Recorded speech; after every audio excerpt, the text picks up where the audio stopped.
Doesn't even make sense to me, I'm sorry. It really doesn't. Namely because it's kind of fucking annoying to have to deal with it. Because I inputted a lot of data in there before, and then I had to put all that data back in, and none of the data was transferred over when I tried to actually get my username out. I'm like, oh, fuck, seriously? Oh well, shit happens unfortunately. That's just the way life works sometimes. You don't always get what you want. Ain't that the truth? Though, that's alright, I just have to recreate. I've recreated the account and I've just got to verify some details with them. Not a big deal anyway. In between that, what else have I been doing? Well, I've been helping my sister out with my niece, as well as helping out with my nephews and stuff. They're still staying with us. So, yeah, it's not that it's stressful, but I mean, initially it's going to be a little bit stressful, you know, because I'm not always used to having this amount of people in the house. It's not the most stressful thing, but when I'm used to just having me and my dad in the house, it can be a bit frustrating having to adapt to having other people in the house. So let me see here. Archive. So let's see.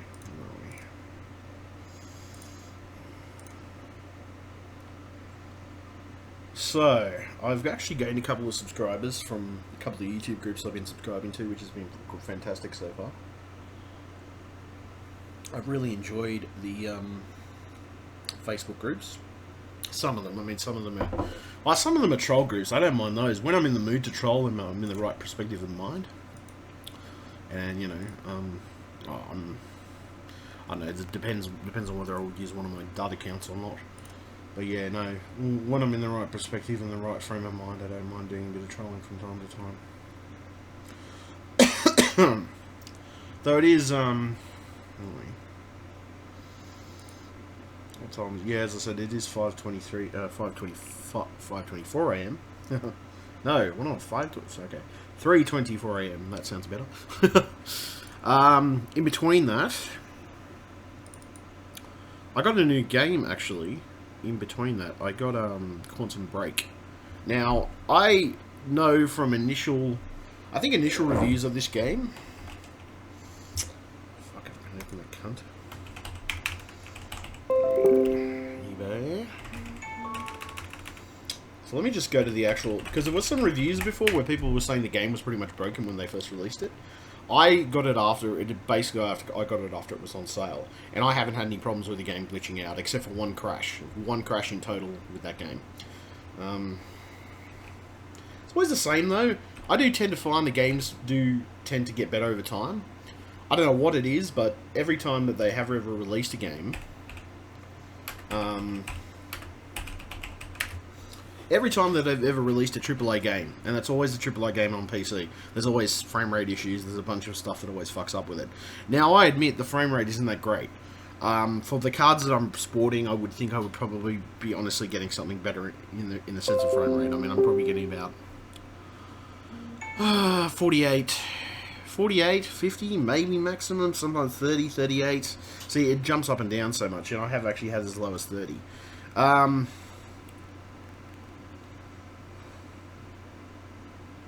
So there was a patch released, apparently. There was a patch to fix a lot of the issues with the game itself, and a lot of the issues that the game had.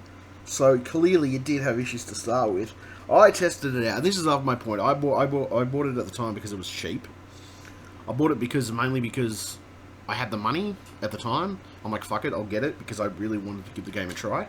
I didn't have a problem with the game myself. Like, the only thing I could complain about is probably the frame rate wasn't where you would expect it for my specific cards.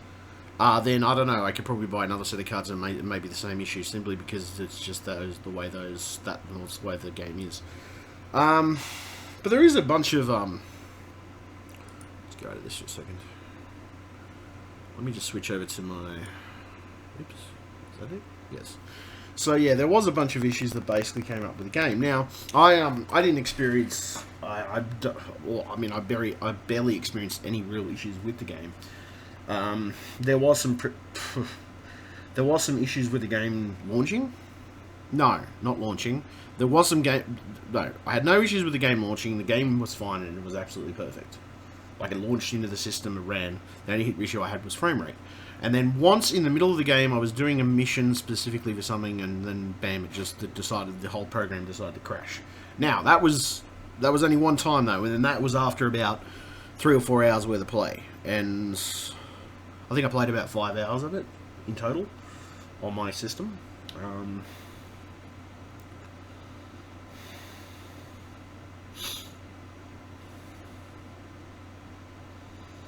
Yeah, there's a lot of issues though. It does say there's a fair few issues that seem to be popping up with it, and it was I think it was mostly frame rate related, or most of it was anyway.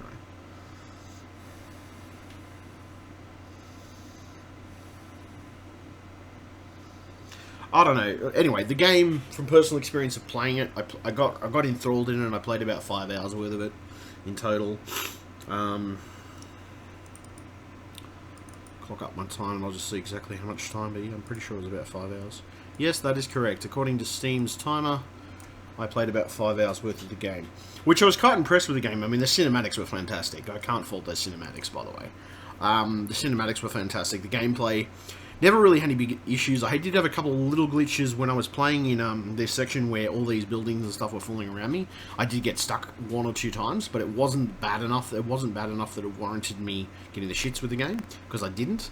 It actually corrected itself, and I was able to get out of those specific spots that I got stuck in. I mean, it wasn't... Put it this way, I wouldn't call it the best game just because of the frame rate issue. The frame rate issue was a bit annoying. Sometimes the frame rate would stay constant, and then it would just dip into the really low 30s. And I'm like, fuck you. Like, seriously, that kind of frustrated me, to be honest. To be truthful, it's not as if I hated it for doing that, but it was kind of frustrating, because you felt like the game had to be at 60 frames at least to be a reasonably playable game. I don't know, that's always my feeling anyway. I mean, my screen does 60 Hertz. I've never had a G-Sync monitor. I've got one of the South Korean ones, and I've never had any problem with it either. I mean, yeah, it works. But, actually, no, that's not entirely true. Mine is not 60 Hertz. I overclocked it to 72 Hertz, so it's actually higher than that. So in most games, and this includes even some of the zombie apocalypse games that I play, there is definitely situations where that's happened, where I get a really, really massively high frame rate. Now, the issue that I had, and most of the issues that I have, always seem to stem back to drivers. Have always, and I don't know, it seems like a constant thing these days, that it always stems back to drivers in one way or another. NVIDIA drivers in particular. I don't know what it is, but yeah, they're... The hell? Why? Is that corrupt? Sorry, I'm just looking at something for a moment. That's weird. Hold on a moment. Switch back. Oh, what the fuck? Okay. Oh, no, it's not corrupt. Never mind. It's the actual... Oh, right. Okay, that would explain a little bit. Yeah, okay. That's the... I can't see the text. Right, okay. That would probably explain exactly what the hell's going on right there. So that's fine. Because I couldn't figure... I'm like looking at these little white bits and it looked like corrupt pieces of text. It is actually not that. It's the text that needs to be adjusted here. Obviously. That is a bugger. Okay, so... Text. Can I change the colour? Font. Colour. I can change the colour. Okay, so...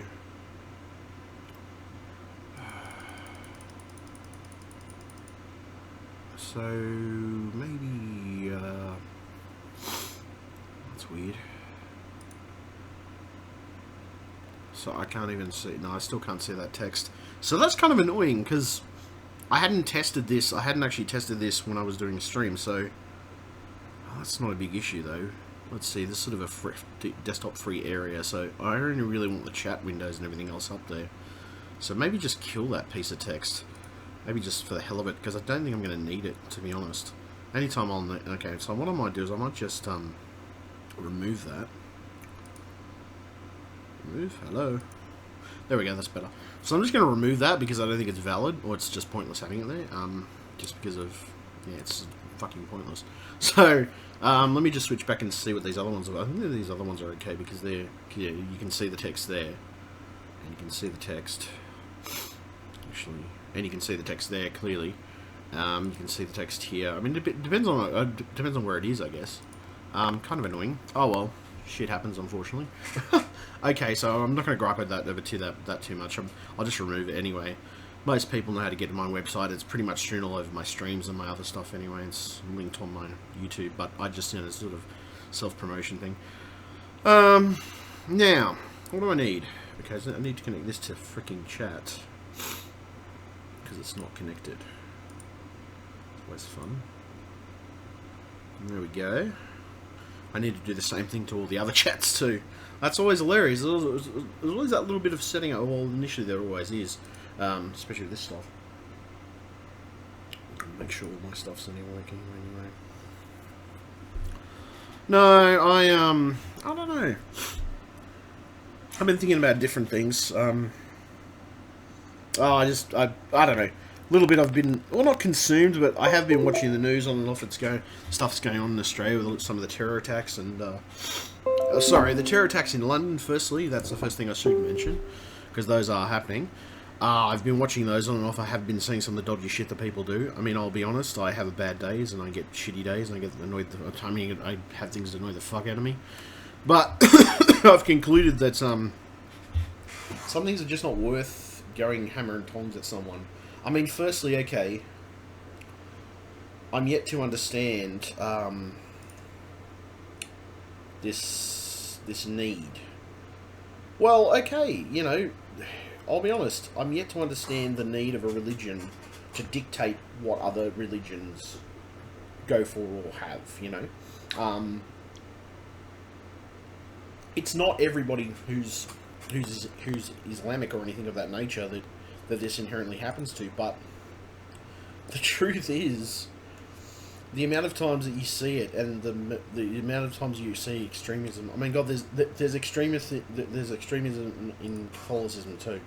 It's the same concept, and you know what? It's always going to be there. It's never going to be not a part of it. I mean, there's always been some type of extreme behaviour when it comes to religion. It doesn't really matter what religion you pick. At some point in history, each religion has had that extremism. Like, okay, well, maybe not Buddhism. Buddhism has always been a very peaceful religion by nature. It also welcomes other religions into it.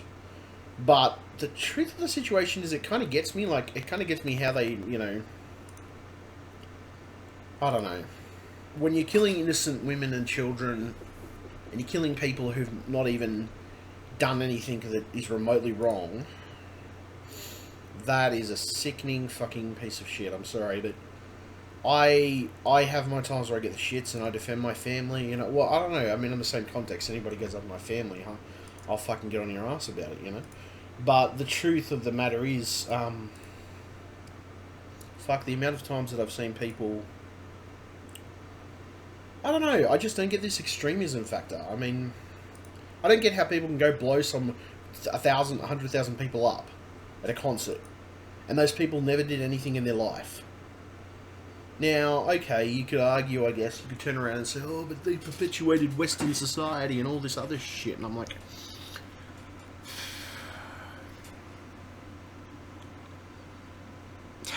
yeah, look, that's neither here nor there. I mean, capitalism isn't the best system. You're not going to get an argument from me about that. I am actually going to agree with you. I'm actually going to agree with a good percentage of people that capitalism is probably not the best system to be working from. It's not great. It's not perfect. It has flaws. You know what? Same with the human condition. We all have flaws. We all have errors. We all make mistakes. We're all entitled to that shit, you know? And it kind of gets me that we live in a world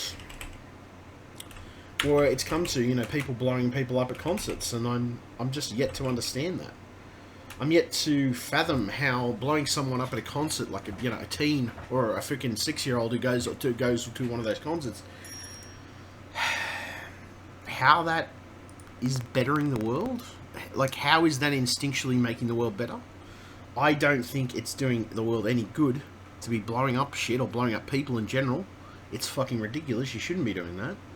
it's kind of sickening and disheartening to see that. And I mean, the way that most, and I'm not saying every Islamic person does this, and I've seen some perfectly nice Muslims out there. You know, they're reasonable people. They have a reasonable mindset. They don't follow the extremist part of their religion. They're not extremists by nature, you know, and that's my fucking point. I've seen good people. There's good and bad people. That's my point. There's always going to be that.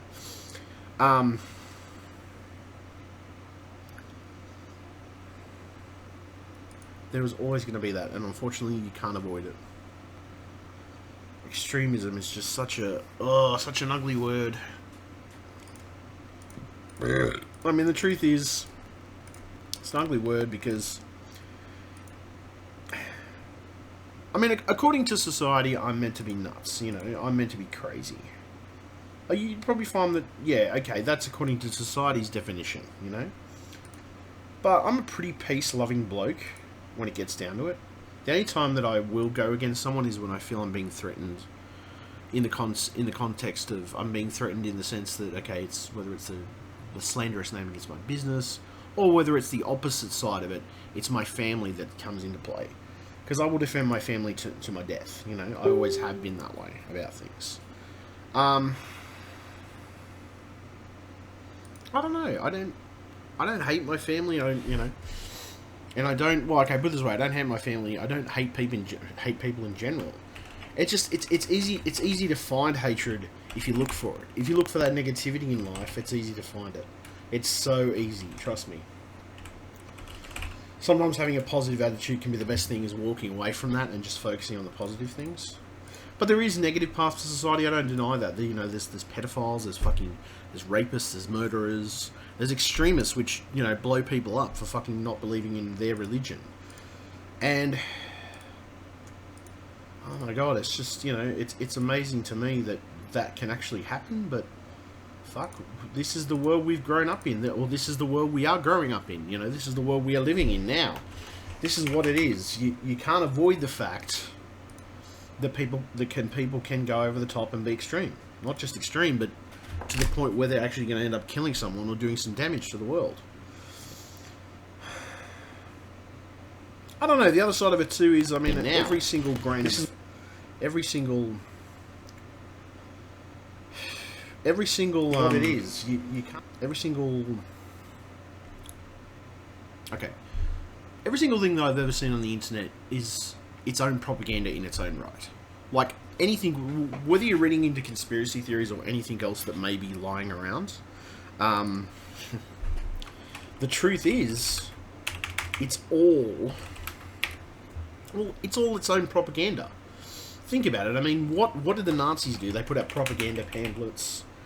It's the concept. I mean, geez, you know, I mean, I hate to say it, but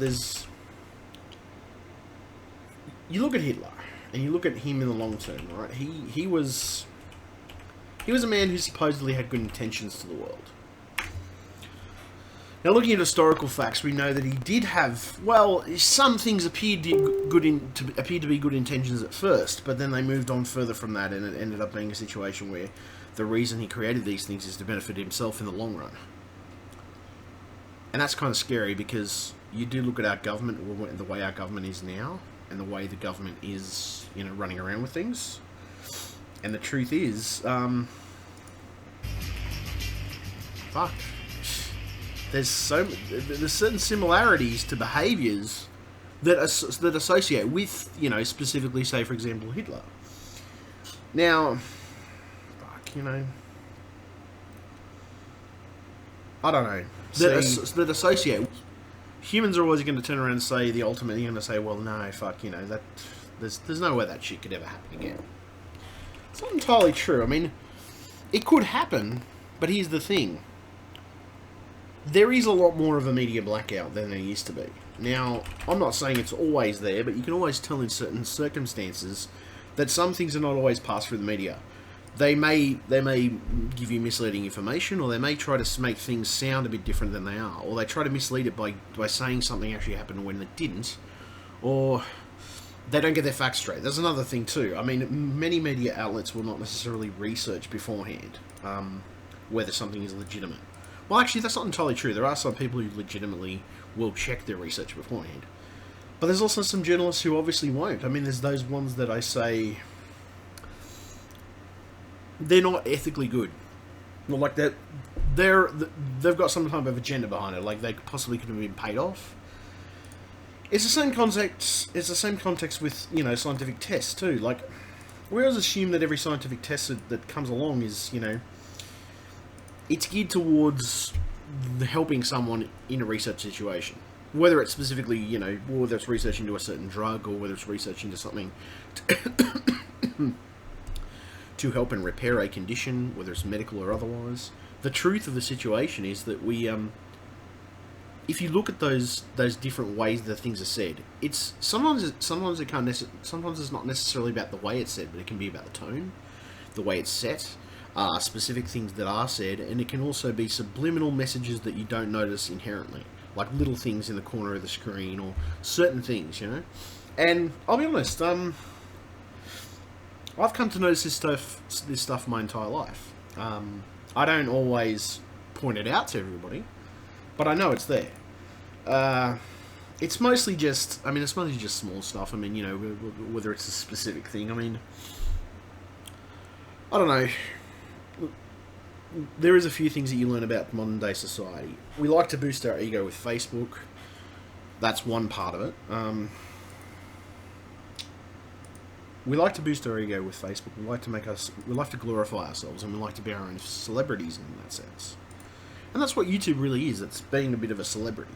But at the same time as being a celebrity, it's also it's perpetuating or selling yourself to a certain extent. I'm not going to criticise people for selling themselves because there's nothing wrong with that. I mean, of course, do it in the right way. I don't necessarily say go out and haul your body out or something. But, if you're doing it in the right way, it's not a bad thing to sell yourself because you can sell your skills, you can sell your technical point of view. Well, for me, my technical set of skills, everything that I do, my daily life, other things, my general attitude towards people. The truth of the situation is that I've concluded in the long run that it's not a bad thing to sell yourself. But there's also some people, I think, and it's not all people, but some people who sell themselves short. They don't. They sell themselves short in the sense that they either sell themselves short with their skills and how much skill they do have. They also sell themselves short with whether it's technical skills or otherwise in their life. They self-esteem wise sometimes, just feeling confident about themselves. That can be a bit of an issue too for some people. I don't know. I've always been the type of guy, I try to fix people. Because I'm so often fixing computers in my life, I try to fix people, but my issue sometimes is I end up fixing the wrong people. I end up fixing arseholes. And normally you don't get gratitude from proper arseholes or people who just don't generally care and don't give a shit at the ends. You can sit there, point things out to people. I mean, there's the other side of it too. You come across a fair amount of sociopaths on the internet. I know that I have sociopathic tendencies. I know I have sociopathic times that have happened to me in the past when I've felt a particular way or done things. Whether it's troll. Well, not so much trolling. Trolling is just having fun. That's fun stuff. That's nothing to do with. It's nothing to do with a psychological profile. It's more that. I know in the past I've had instances where I've got a bit obsessed about something and I've just focused on it and that's all that I can see and I can't see anything but what's that specific thing in front of me. And I'm guilty of it. I actually know that I'm quite guilty of it, and it's not inherently a bad thing, but it can be negative for me as a person because I know sometimes if I focus on it too much, then I don't get anything else done.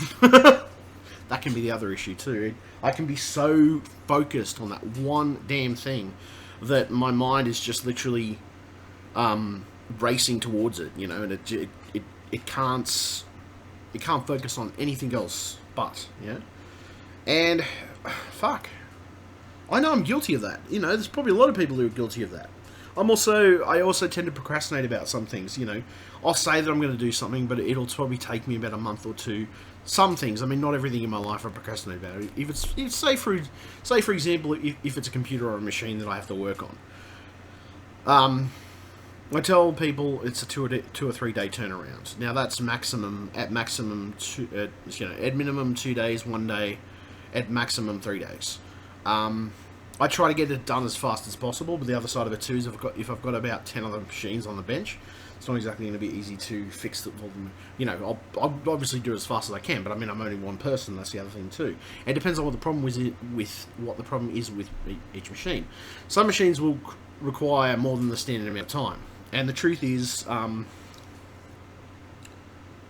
there's simple stuff like virus scanning and stuff. You just leave it scanning. If you're diagnosing a hardware problem, it can take up to 2 hours to diagnose a problem sometimes, especially if it's, especially if, for example, it's a gaming machine. Gaming machines are notoriously hard to diagnose because you've got all these different types. Well, it's more advanced hardware, firstly. So you have to run diagnostics on the advanced hardware to figure out which piece of hardware is causing the problem.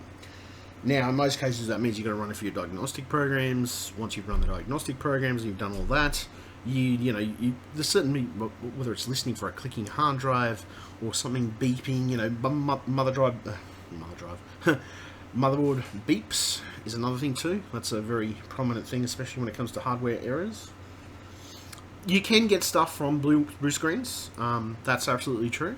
But sometimes that's hard to diagnose because it could just simply be the driver. It may not necessarily be the hardware itself. It might be a driver issue.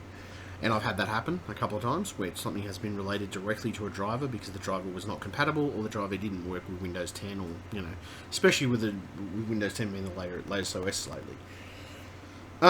It's not as if that's always the case, but as I said, I've concluded with some of this stuff that, it's perfectly easy, but I don't know, so this is my point. I'm getting a bit off on a tangent, but I don't know, well, anyway, getting back to what I was talking about with the terrorist attacks and stuff, I'm sitting there and I'm thinking to myself, I'm yet to understand this extremism. I'm yet to understand why there's so much adamant hate for Western people.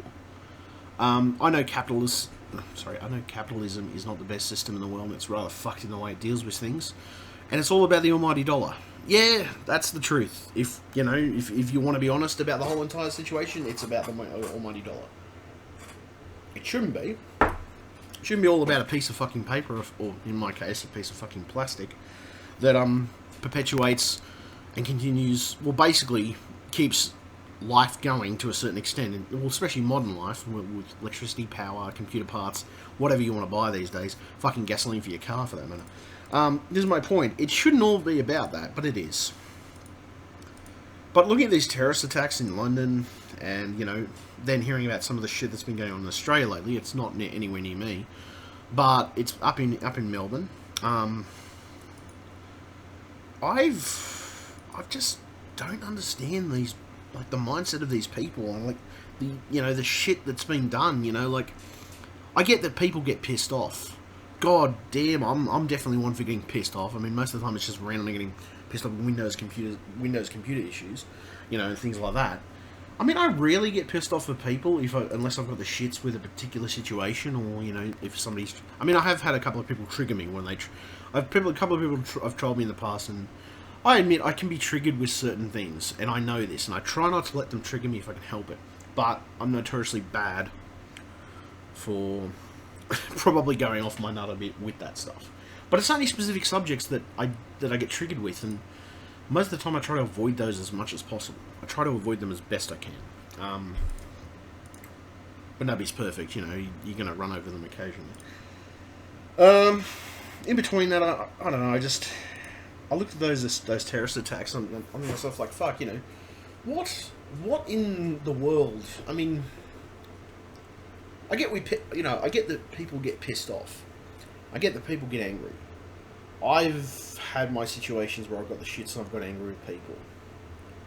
But I've concluded something just through my own, finding my own zen, I guess you could say, because I started to do a bit of meditation on off, which does help with certain things in life, I do find.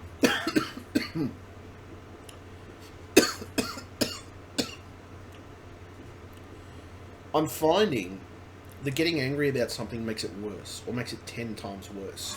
In most cases, you'll stuff up more, you'll make more mistakes, and you'll actually, fucked. yeah, you're more likely to make shit ton more mistakes if you get cranky and you get the shits. I'm kind of pissed about this website, this allbids.com.au, doing this shit because they were originally allclassifieds.com.au and they deleted the account that I put up there. Now I have to recreate the account, go through all this fucking details again, and I'm kind of pissed with that. Kind of annoyed. I'm kind of annoyed that they didn't transfer the database over. Now I don't know why that wasn't the case because I've been signing into the website pretty regularly and I have no fucking idea why they decided in their infinite fucking wisdom to not transfer all the stuff across. It would make sense. You would think that you would transfer the old accounts across, but I guess not. I guess that's just not the way it works. It's not a problem anyway. It's just a case of verifying a few things on the site, I think. But that's not a problem. In the meantime,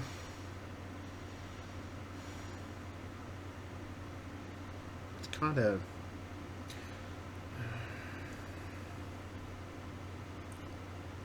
yeah, I don't know.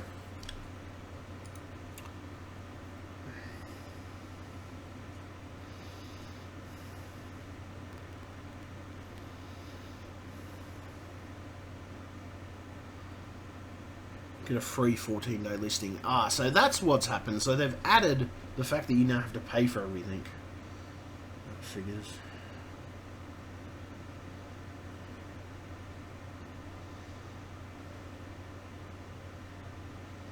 Okay, so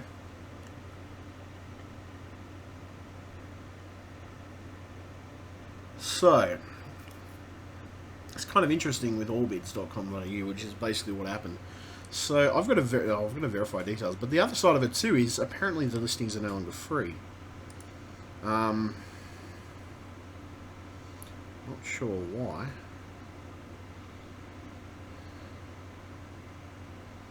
Yeah, that's fucked.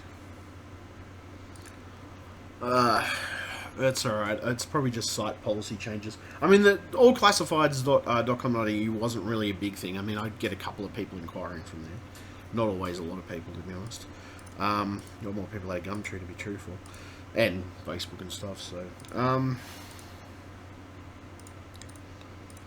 yeah, I don't know. It's kind of annoying. I don't know, like I said, kind of annoying. But, I mean, it's not a major issue. Account's fucked anyway. So, I mean, well, obviously the account that was there originally was deleted. So I'm not going to gripe over it too much. I'm not going to fucking cry over spilt milk because I don't see the fucking point.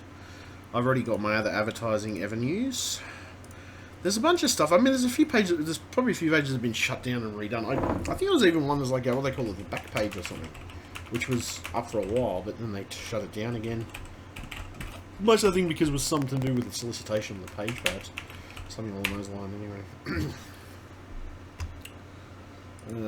It's always the way, isn't it?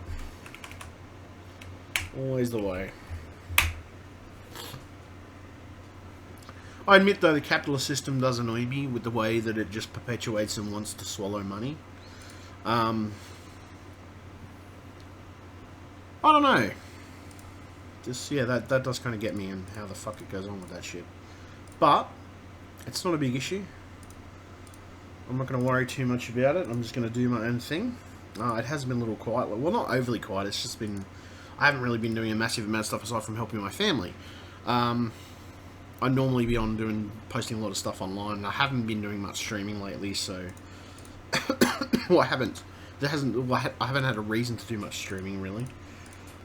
Maybe lack of motivation, maybe not. I don't know. It's weird. I had a cold for the last week or so, and I was feeling pretty sick, so that didn't help at all. Feeling sick, you know, well, it never helps at all.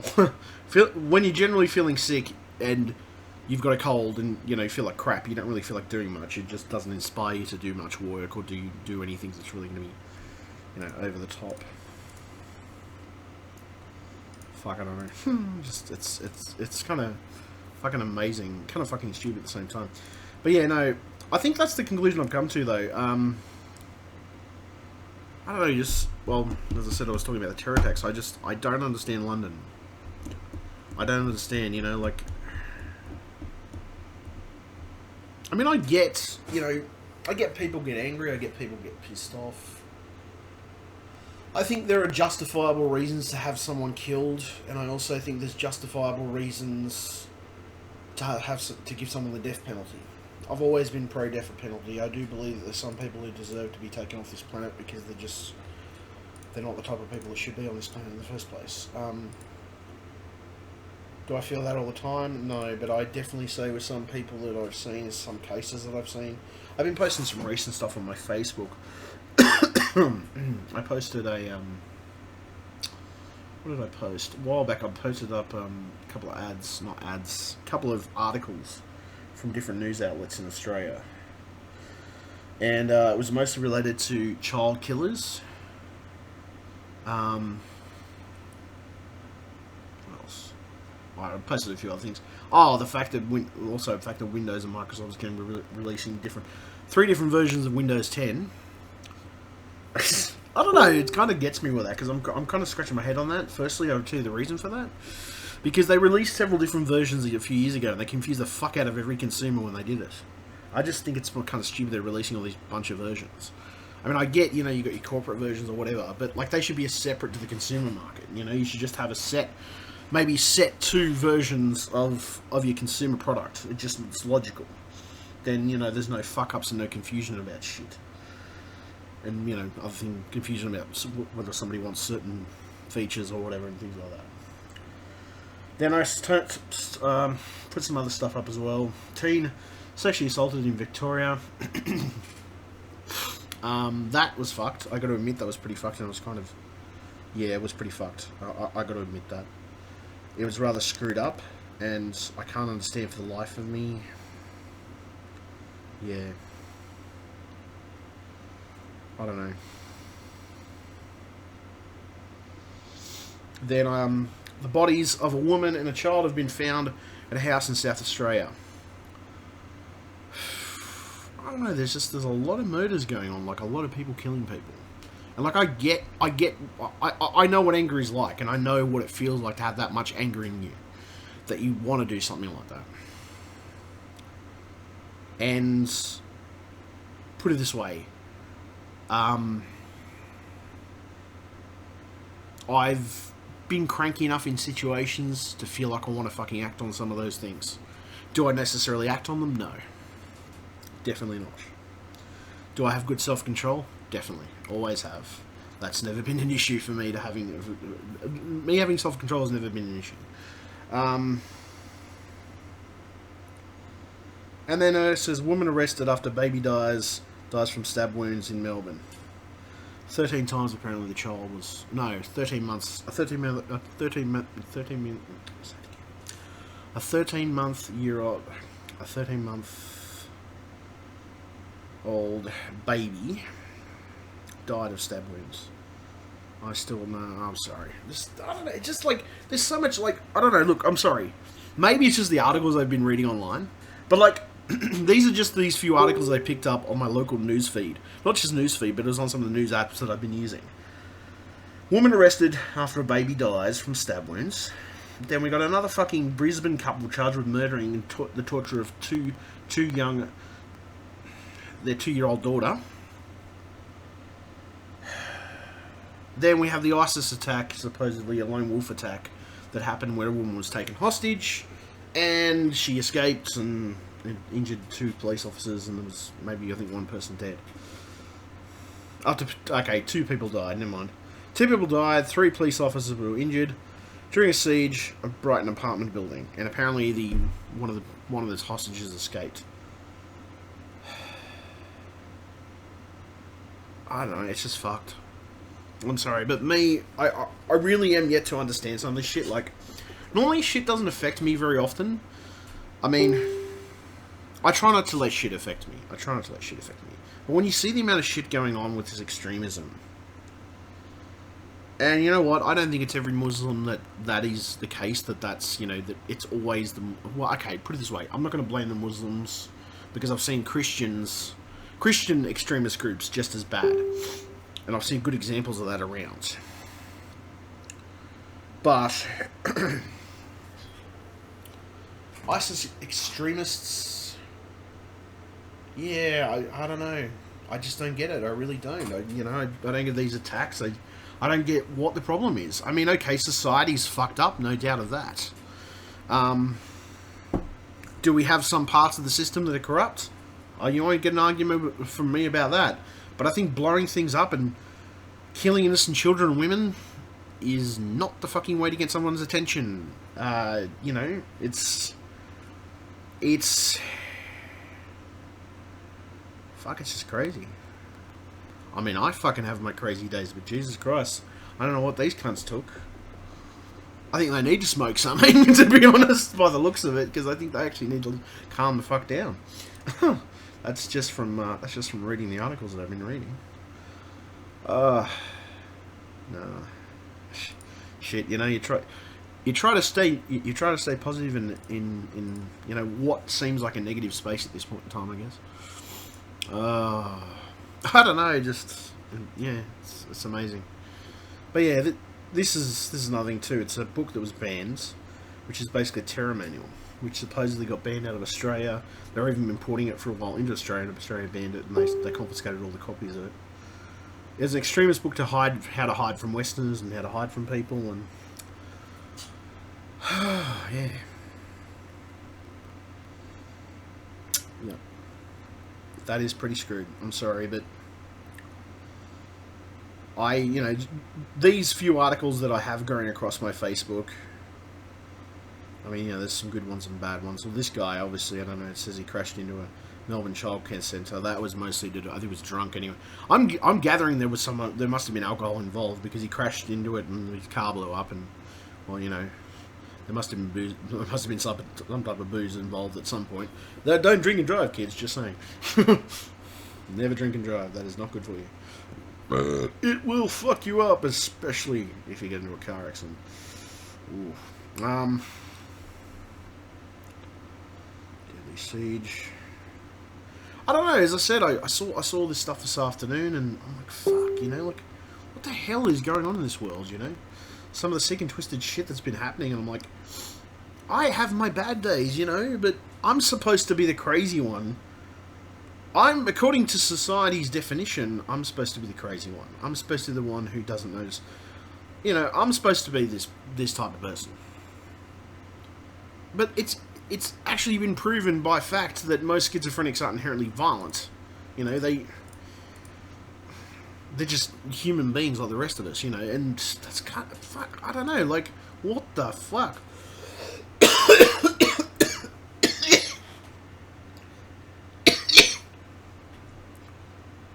Oh. I just don't know.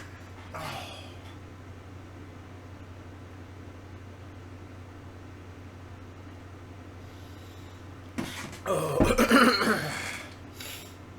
Like I said, I have no idea. I really can't. I just cannot understand for the life of me.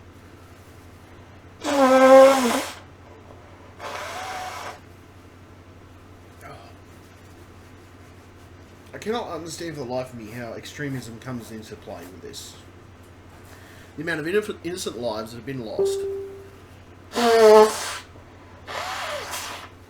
through this extremism bullshit is fucking astronomical sometimes.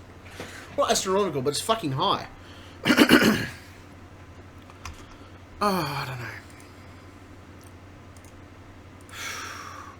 I'm still yet to understand it. I mean, I have my bad days, and I get why some people get the shits. I get why people have bad days. I get why people get pissed off. I get why people go fucking psychotic and on psychotic rages and rants. I mean, it's mostly rants for me, but I get why somebody goes on a killing spree to a certain extent. But the other side of it too is there's got to be some culpability. No, capability. Yeah, capability. No, culpability of government entities. Not just government entities, but say, for example, people who are diagnosed in these situations. There's always outward signs. You can always tell there's somebody, I mean, you know, whether it's depression, whether it's suicide, whether it's something else that's affecting their life, you can always tell the outward signs that it's something that's specifically causing them an issue. I mean, my dad's always been adamant about asking me how I feel, whether it's I might be sleeping a bit too much or I might be feeling a bit off, and he'll always ask me how I am. He'll check on me. Because he's concerned about my health, he's concerned about me as a person. And he knows that I get stressed sometimes. But my dad will check on me. He will make sure that I'm okay. And you know what? I think if we had a world where people were more inclined to asking people at the end, are you okay? Are you fine? How are you feeling? Are you depressed? Do you feel suicidal? I mean, not necessarily say, do you feel suicidal, but just checking on someone, asking how their fucking week is going. There's about 3 or 4 different people that I know, women and men included, that I'll check on from time to time just to see how they're doing. And it's only because I know these people have issues to start with that I that I will check on them. And you know, it might be just me saying hello, or you know, just being a smart ass and calling them a cunt, something like that. Being a smart ass and being, I mean, saying playful when I do that to someone, when I do it to particular people. But when I'm doing that, it's for me to check whether those people are, when to check those fucking people are still alive. Well, for one,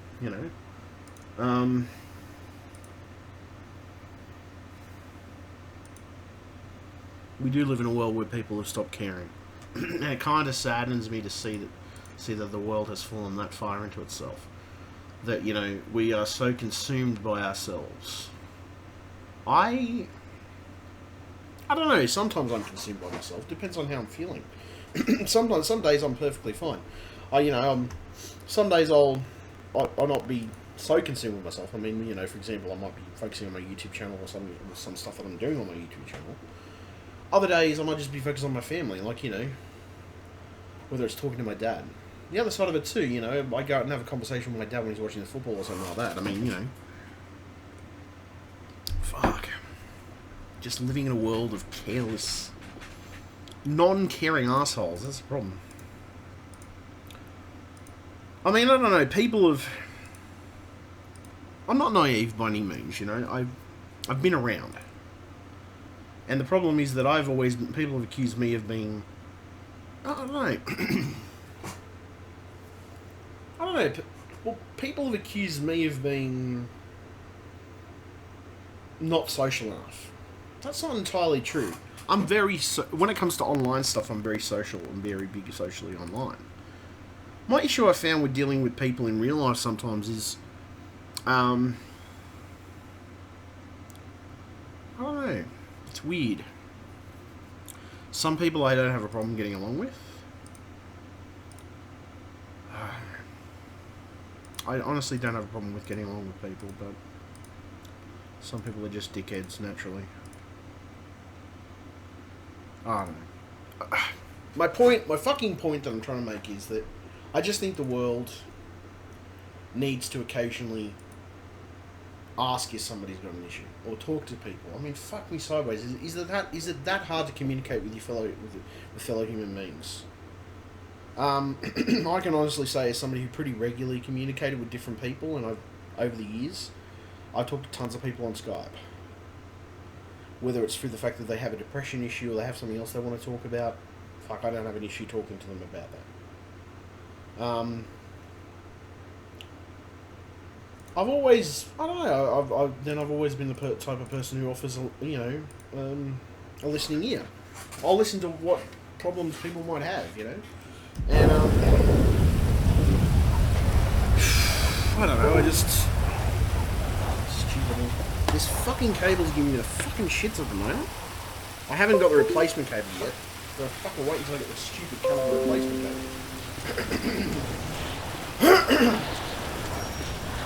Kind of fucking annoyed though with that. Phone problem.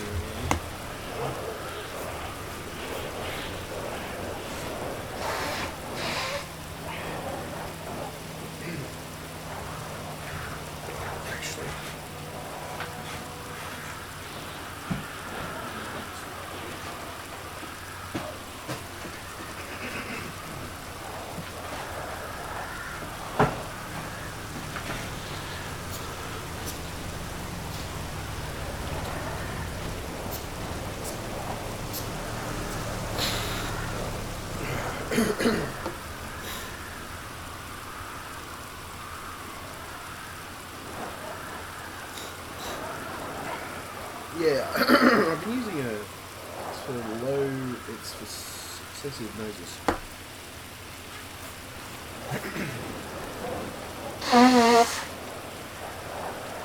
It's not too bad actually. I find it pretty good. It's basically salt water. Well, it's pretty much salt water combination. That's pretty much a couple extra things in there. But it's basically. I'd rather use it than something medication based. Generally clears out all the crap out of your nose and mucus and membranes and shit. So. Anyway, the point that I was trying to make is that I think we should clear our radar family. I mean, Jesus Christ, I don't know. Like, we all get the shits. We all have a bad day, you know. Whether it's a bad day at work or whether it's a bad day, whether it's a bad week. Sometimes you can have an entirely bad week where you just don't. Either you don't get a lot of work, or you have issues with work, or you run out of creative ideas. That's another thing too. As somebody who's a creative person, I know there are times where I run out of creative ideas. Fuck yeah, there's plenty of times. There's times where it's like, fuck, I've just got no ideas. I'll lose my idea factor. Then sometimes, I don't know. Other times, maybe it's because you're stressed. I mean, I haven't been doing a lot of streaming and stuff. I haven't been doing a lot of that stuff, mainly because of having my nephews and everything else here. It's not as easy. I can't really schedule the times as much. On top of that, it's not as easy to do. I mean, you know, the other side of it too is when it's just me in front of the camera, I don't have any, you know, the other thing too is getting permission, things of that nature too. I mean, you know, it's not so bad with me, just me and Dad. Because I don't have to go that toilet cleaner's got me real messed up. In the first place with my nephews and things like that. And that can be a bit of an issue. Especially in these days, in the copyright ages, as it were. But, I mean, fuck, I don't know. The conclusion I guess I'll come to too is that everyone's inherently different. Right on!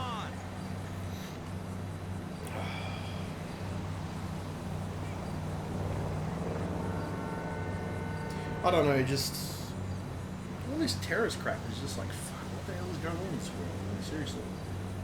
You just sit there and it's like, what the fuck? Like, you sit there and it's like, fuck, what the hell is happening to this world? What is going on with all this shit? And to be honest, with the amount of analysing systems we have in place, I'm sorry, I hate to say this, but just a point. I mean, Google, all these other companies have terabytes of data on a lot of stuff that goes on in this world. I know because, you know, there's more fucking world. This is my point. It's all recorded data. We all know it's there for a fact. I mean, it's not always regularly kept up to date. That's another factor. It might be a bit of an issue sometimes. But you think that somebody could formulate a system where you could pretty much grid it down to, you know, well, I mean, fuck, speech recognition. Sorry, not speech recognition. Facial recognition.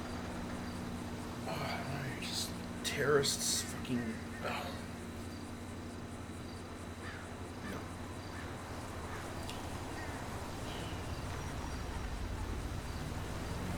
No. I mean, my question is, if the truth is that most real life things are inspired from science fiction, why haven't we got half the technology that you see in a percentage of these TV series and other stuff like that? Now, if this is the case, if fiction is inspiration for real life, why have we not got half this shit? Why have we not got somebody who's developed half this shit?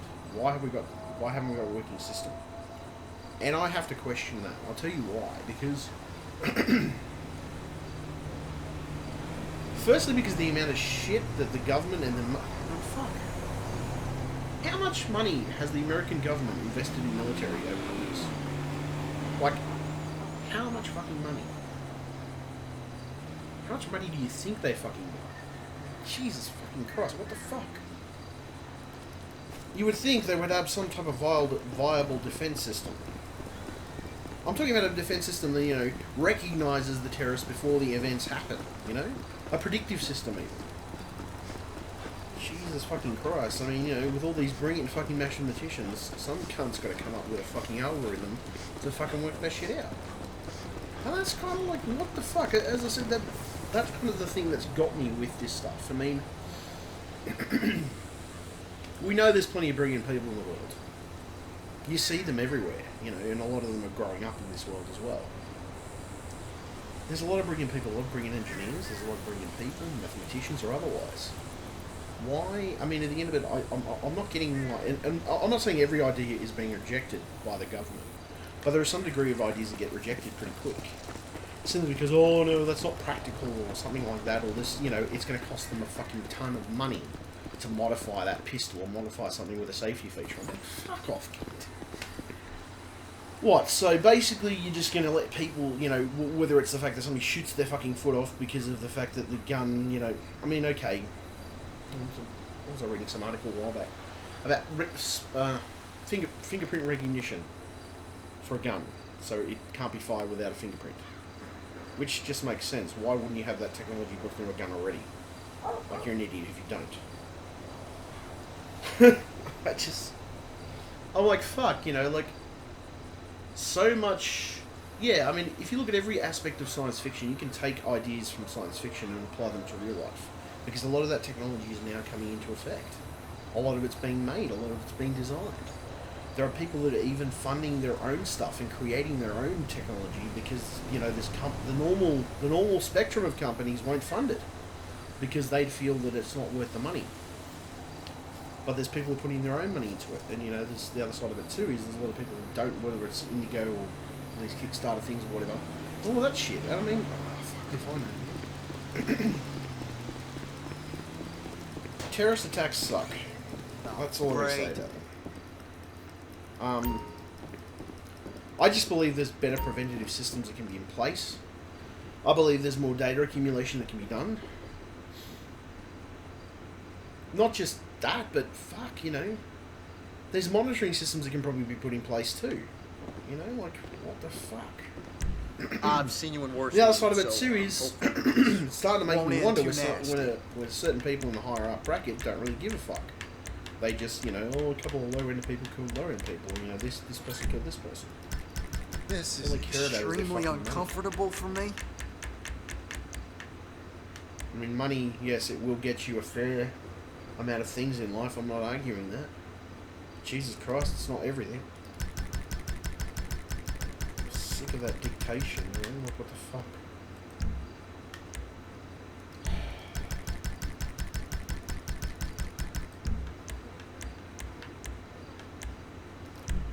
I'm not saying money isn't bad, but it has its... It has I been don't know used where for evil Janet's purposes. meeting those young foreigner men, but it ain't in the Yellow Jack Inn. And you know what? That's fucked at the end, but it's true. I mean... See, the other side of it too is... I don't know, everybody's different, but, you know... There's always people saying, oh, you know, somebody might blame a drug or something. Particularly effective on bikers, I've heard. Yeah, I can sort of see that. I can see that, you know, technically speaking, you can blame a drug if somebody's not in control of their actions. You know, they have no idea that they've done it, or they don't remember it, or they blacked out. That I can understand, because maybe they just don't know that they did it, or they suppress the emotion so much that they did it because it was such a traumatic situation. I'm yet to understand, and I'm yet to come across, ultimately... We go way back, you and me, don't we, Trevor? So let's be nice. These days, we use modern-day psychology as a crutch. As a crutch towards people's behaviour. Now, I'm not saying... I mean, clearly there's some people who are just completely fucking Looney Tunes off their nuts. I won't even ask what this is for. I mean, I have my bad days, I admit. I'm far from perfect. I'm not the poster boy for mental saneness. But I have enough stable days in my life to say that I'm reasonably minded most of the time. I'm sensible, logical, intelligent, and I don't trip over my own dumb ass. I mean, fuck, I don't know, the only time I ever might trip over myself is when I get drunk. You tell me what you need, Trevor. Literally, I've done that a couple of times. Do not want to get on the wrong side. I'm yet to understand that shit. Like... Please explain. Please explain to me in the long term, as a society, why we perpetuate these behaviours, especially those behaviours towards people. Like, fuck, you know, I get, you know, internet trolling to a certain extent. I understand how it works, but, you know, internet trolling in real life, or, you know, like real life stuff, affecting people in real life, are two different things. When you're dealing with real life, it's going to hit you first. Not just that, but there's a potential you could die. Whatever there's always I can risk do to involved not with piss real you life. off. I mean, there's risk involved with some online stuff, and not necessarily. It just depends on what you're doing. If you're on the dark web, it can be a bit more riskier. But this is my point. Like, this is the shit that I just like. What the fuck? Like, I'm yet to scratch my head in amazement. Just go, fuck, really? Like, what the hell? I just don't know. You know, like, I don't understand. Well, I understand how people can get angry. I just don't understand how somebody can want to blow up an innocent child. What the fuck has a child ever done to you? Simply because this child doesn't follow your religion, or this woman doesn't follow your religion, you feel the need to blow her up, or blow those people up, whether it's child, man, or woman, or whatever. You blow them up because their religion doesn't agree with you. Do you know how fucking fucked that is? I mean, how fucked religion is in general. Had Cletus I'm in here going to be earlier. one to maybe criticise Picking up religion, something because, you special know, the for a truth is girl. religion is the cause and root of all the problems in this world. And I don't care what religion it is. I honestly feel that every religion has its own hang-up about certain things. Fuck. I mean, well, maybe not Buddhism. Buddhism might be the most open one I've seen, but fuck me sideways. There are some religions, the restrictions, the shit that goes on. I mean, fuck me, really? I don't know. I don't fucking get it. I really don't. What the fuck is wrong with... Like, seriously, I really want to know what the fuck is going on in these cunts' heads. That it's justifiable that, oh, in the name of Allah... Whoever fucking God, Allah, the fucking spaghetti fucking monster. Jesus, like, you know, in the name of fucking Allah, spaghetti monster... Whatever the fuck, I mean, jeez, Lee, fucking Wheezy, you serious? You ain't hit me yet, so that's a start. Fuck. In the name of Allah, apparently I need to blow everybody up. And, you know, that's just the most illogical, fucking stupid, fucking retarded argument I've heard in my life. And you're talking to somebody who gets homicidal from time to time and gets the shits with people. I mean, most of the time it comes out in internet rants or other things that I do. Jesus, you know, it's pretty much how it goes with me. Another time it might come out as an argument with the person in question, but not always. It just depends. But this is my fucking point. I'm just like, what the fuck? Seriously? Hell.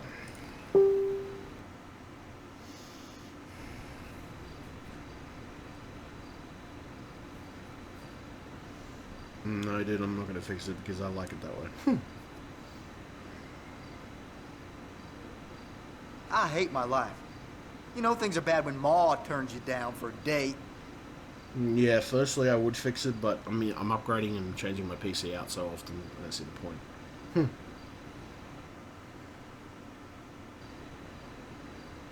I love how some, well, I don't know, because I was showing you a picture of my rig earlier on one of the other groups, and it's like, oh, fuck, dude. My cable management skills aren't great, though. They are a little better when I'm doing a client's computer. I tend to be a bit more neater. But if it's my own computer, I don't give a fuck. I'll be honest. Because my own computer, I figure, you know, I can cable tie all my shit up and everything else, but the truth is I upgrade and take out components and switch around so much shit in my computer so often, I just don't see the fucking point in trying to put all the cable ties and shit, like, you know, put all the fucking cable ties and make sure it's fucking neater than normal, you know? Like, just, I don't see the point. That's my point. If this is my rig, this is my workhorse, and, you know, it's my workhorse, and fuck, yeah, I love it, you know? Well, not just the fact that I love it, but I mean the fact that, you know, it's a workhorse. It's meant to be a little bit messy. You know? I don't know, there's always somebody who criticises it anyway. I don't know, these days especially, there's always somebody criticising someone. I mean, whether it's the fact that they don't like the way that their cables are.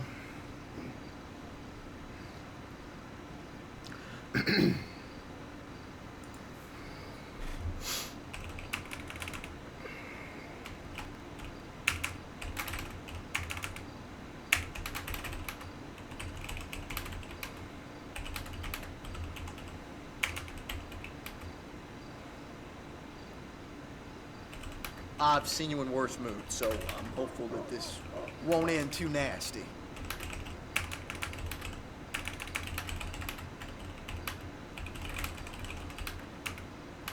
I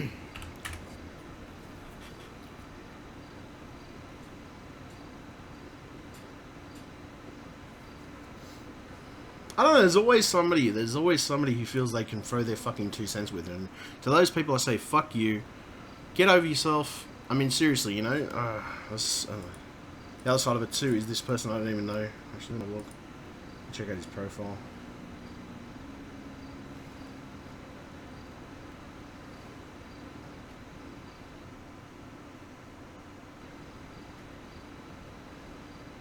I don't know where Janet's meeting those young foreigner men, but it ain't in the Yellow Jack Inn. Ohio, so it's from the US.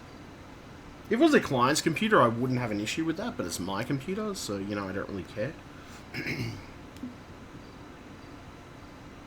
If it's a client's computer, it's different.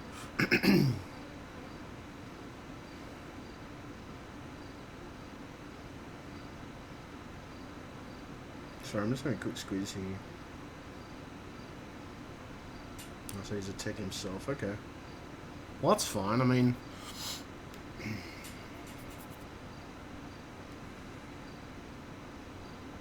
I just gave him my honest opinion then. Huh.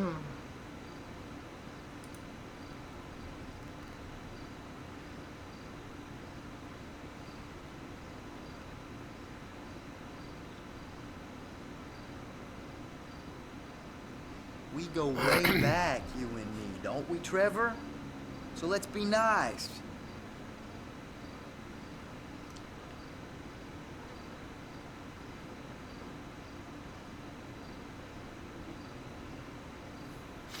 Anyway, not the point. I don't know, as I said, there's... Anyway, the terror attacks, I don't understand them, I really don't. I'm not... Firstly, the first part of it I'm not understanding, I guess, to a certain extent, is why the fuck these fuckers think it's adamantly... Why the fuck would you go... Okay, firstly, you're going after innocent people who've probably done nothing in their lives to deserve being blown the fuck up, or shot for that matter. Jesus fucking Christ, this world is a fucking cesspool of shit sometimes. And I'm not saying every part of it is a cesspool of shit. I just know parts of it that are a cesspool of shit. Fuck, I don't know. I overanalyze every fucking thing. You tell me what you need, Trevor. I'm notoriously I do bad for it. not want I to know get that I'm on the bad wrong for it. side of you. But... You know, in over-analysing things, you learn a lot of things. You learn a few things. You learn, firstly, that people are fuckwits, and people are assholes when they need to be. Most people only look after themselves. They don't care about anybody else's problems. They don't care about anybody else's issues, and they don't give a shit about the world at all. That, in itself, is sad. If we live in a world like that, I'd rather not live in a world like that. I'm sorry, but that's just fucked. And the people who have that attitude, I tend to want to stay away from them because of how negative that attitude reflects on them and me, even in my own life. I'm a kind, compassionate, understanding guy. I do a lot. Whatever I can do to not piss you off, I will do it. I've done a bit of trolling and stuff like that, but fuck, I do a lot of good things for people. You know, I help out. I mean, okay, put it this way: I help out a Christian organisation that runs a tech place that runs low-end computers or lower-end computers for people on low incomes. I go in there and I help out. I admin their Facebook page. And I do that because it makes me feel good about myself. It makes me feel like I'm giving back to the community that I live in. It makes me feel like I'm achieving something too.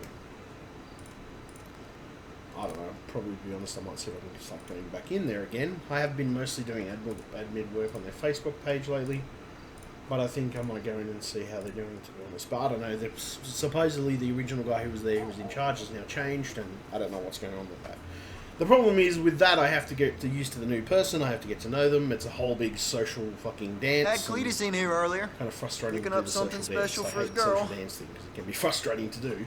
Especially when you're getting to know someone. When you're newly getting to know someone, you have to test them to see exactly what they can take of your personality. I know my personality can be, not abrasive, but I can say at times I'm not everybody's cup of tea, to be honest. You know, I have certain things. I think that you like. made the right choice. I have certain parameters that I work from, and let's just say it's not for everybody. Not everybody will accept me as a person. Or not everybody will accept me because, you know, I'm just fuck. You know, you can't please everyone. That's the truth. If you tried, it just wouldn't work.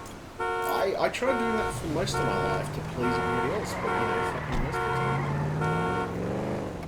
I'd end up getting screwed out of certain things, you know, whether it was advantages or otherwise. Sometimes it was a financial thing, but not necessarily. And other times it was just the fact that you'd get screwed out of social situations, you know, betterment or social situations that may have bettered you as a person. Not always the case, but sometimes it could be the case, you know, depending on the person you're talking to. And, you know, it's not going to happen all the time, but it's just occasionally. But, I don't know, you know, social dances, you got to do them, they're just part of life. Or social, like what I like to call social acting, because most of the time when I go into society I have to act. Because, you know, typically if you say certain things, people don't respond to them well necessarily, first up. You know, the other fact too is, I know my nephew, my nephew's illiterate. Like, you say something literally to them, they'll take it literally. That'll be the literal meaning, and that's what they'll look for. Me, I know there's all different types of meanings, there's slang meanings, there's different types of meanings to everything. I mean, to everything in life, like, you know, whether it's the way a certain facial expression you do towards a person, or the way you convey yourself, or the way you flirt, or the way you smile, or the way you say things, or the way you type things. Sometimes it can be the fact that sometimes you say something sarcastically and somebody takes it seriously. And the problem is, it's so hard with some people to gauge how they're going to react. You know, and you know, nothing is. I mean, you can get in trouble with it too, but at the other side of it too, you can have moments where you rub people the wrong way. And I know I've had those moments in my life in the past. I don't have them all the time, but I know they're there, and I know occasionally it happens. I'm going to rub people the wrong way. I have an attitude. I always have had an attitude. That's not the issue. I just don't necessarily switch it on unless there's a real reason to. You know what I mean? I don't know.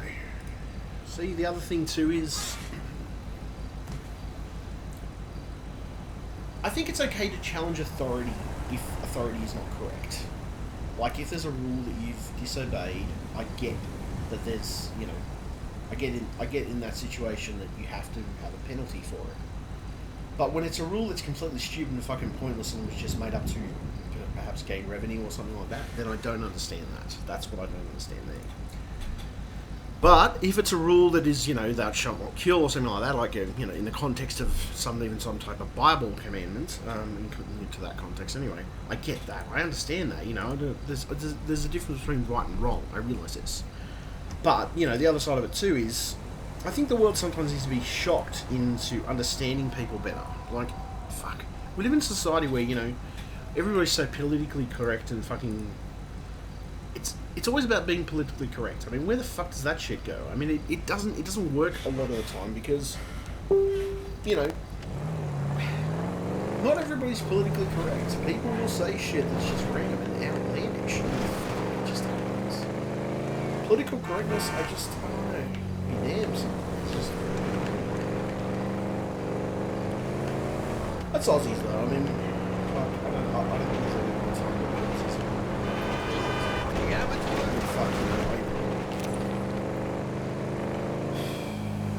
Well, you know, there are things that I don't like in life. I'd say the things that I don't like about humanity is racism. Definitely a thing that should be. Because everybody is equal, everybody is human. You know, fuck. That's my point, everybody's human. Not just that, but people... I mean, it doesn't matter where you're from. Filipino, Chinese, Japanese, all human. All part of the same fucking species, for fuck's sake. What the fuck? I mean, the truth is, you know, admittedly, I mean, it's been ingrained in us. We've been outdoors for 50 years, so it's ingrained in us to fight. But sometimes it's just, there's perfectly good reasons to fight about something or fight for something. And then there's just other reasons, just like, why would you fight for something so petty fucking stupid? And so, like in a sense of emotionally speaking, it's the most petty thing you can fight about. When it's, you know, it's like, fucking, why would I fight? I don't know.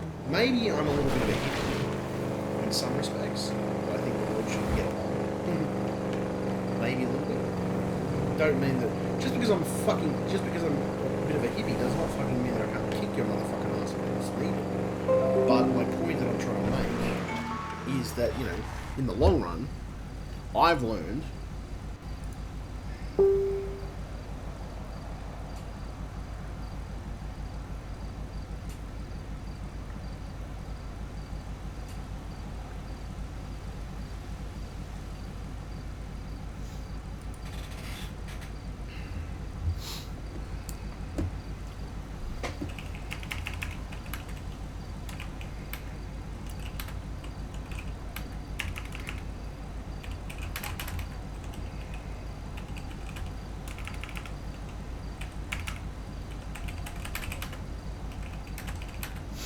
that's something I'm rebuilding in.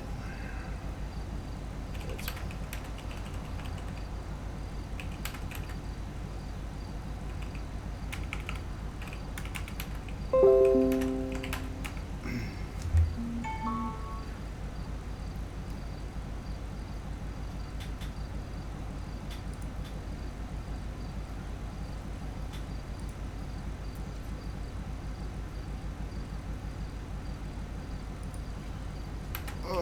I'm not saying I don't want to do it, dude. I just don't feel like doing it right now.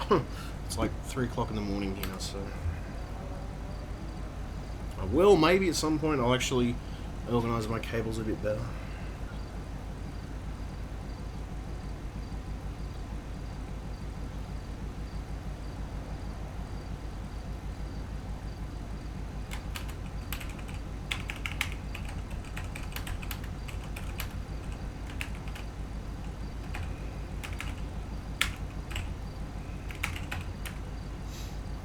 Fucking hell.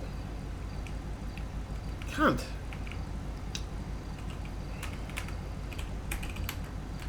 Fucking cunt. I said Ryzen and it got somebody else's fucking name in the group, I think.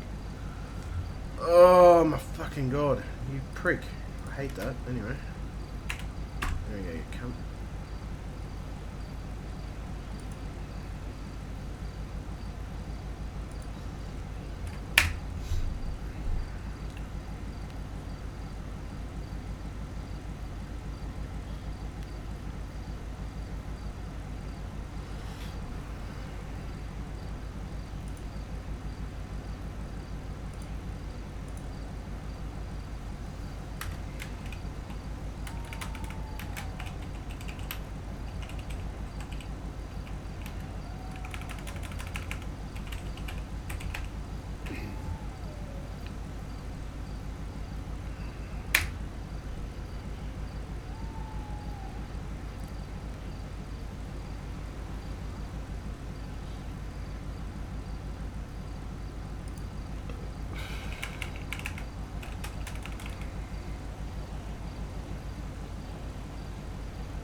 He's got a point though. My cable management is fairly crap house at the moment. I guess he's got a point. So I don't see it not a benefit to do it. I can't really do it right now because Let's just say I probably wouldn't have the room to do much of it at this point because I got a house full of family members and it's driving me nuts.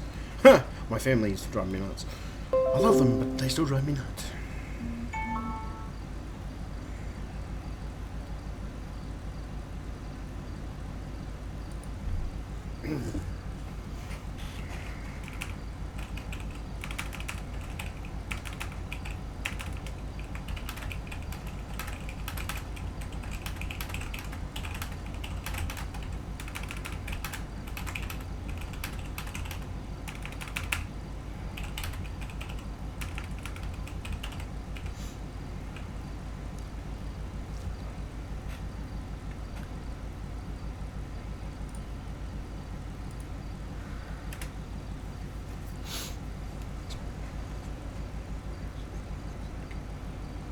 He's got a point, though. He has got a point. I probably should do the careful management.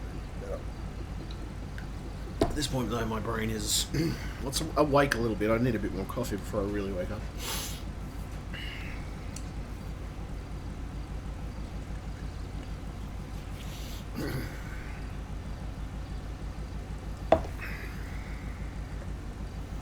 No harm, really.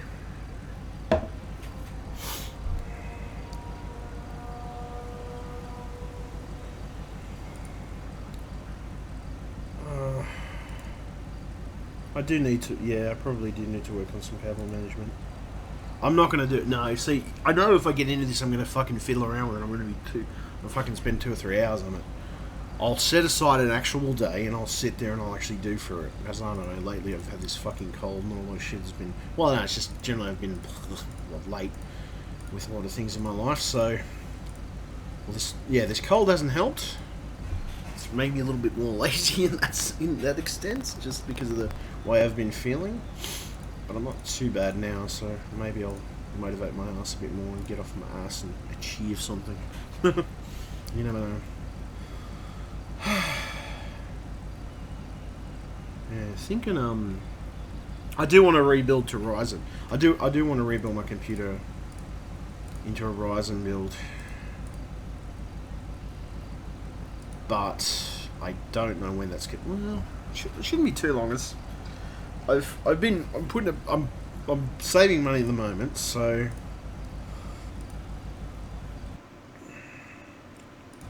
once I've saved up enough money to do what I need to do, which for what I want and to rebuild it into a Ryzen rig, I'm roughly looking about $1,000, at minimum $1,000, which is not too bad. So I can't complain too much about that.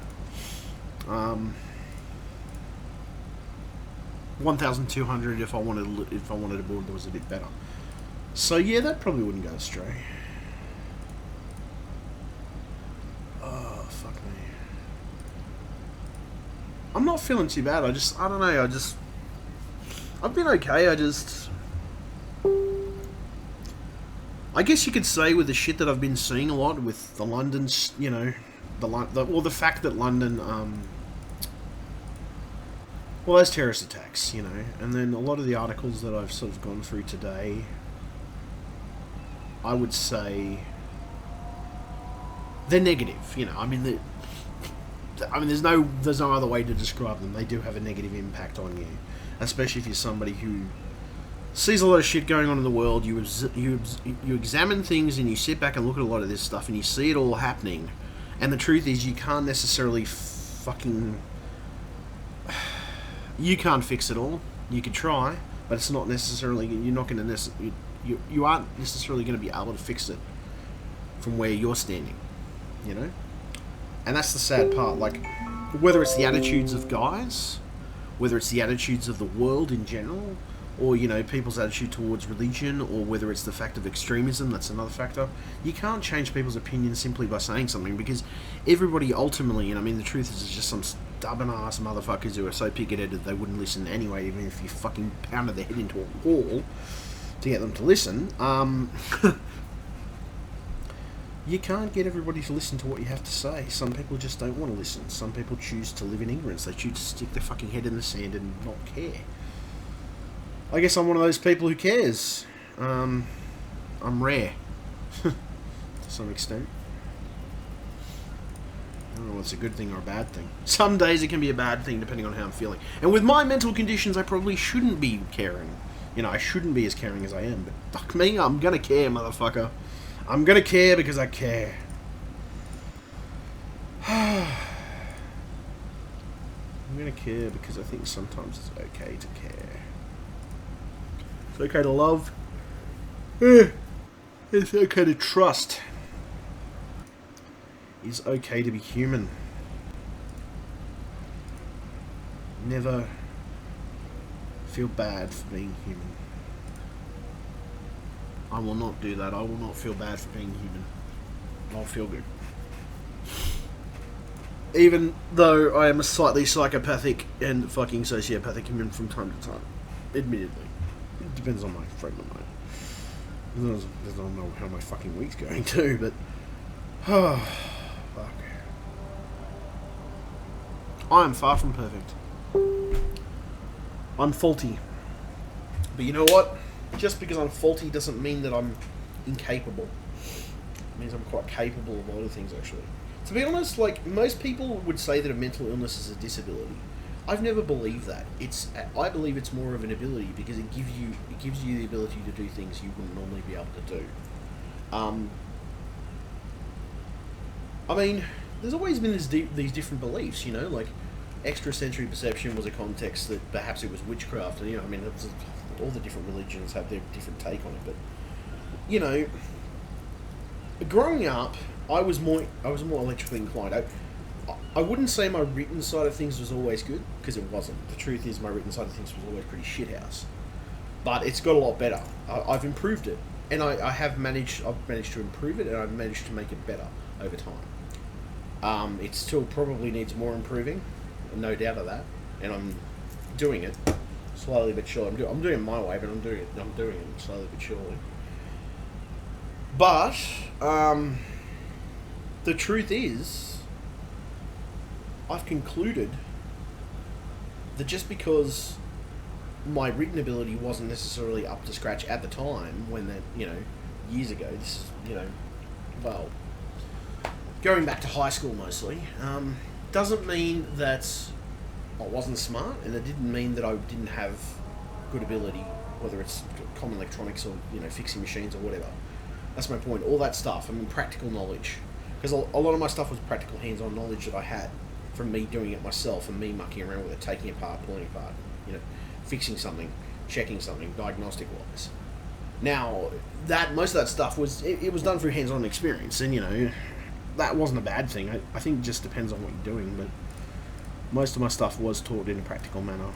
I've always been a very hands-on type of things.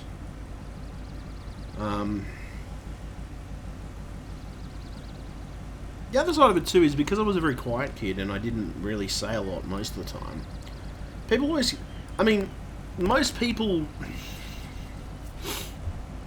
would turn around, you know, consider, like, I don't know what it is, but like, if somebody thought that you were quiet, their automatic reaction, oh, okay, hold on a second, well, you're quiet, you know, what, are you dumb or something, or are you deaf, or, you know, like, they're literally like, are you dumb or something like that. And I found it kind of interesting with that, like, you know, that's the assumption, but no, I've never had an issue with voicing my opinion. I've also never had an issue with being, I don't know, I've never had an issue with being me, you know, and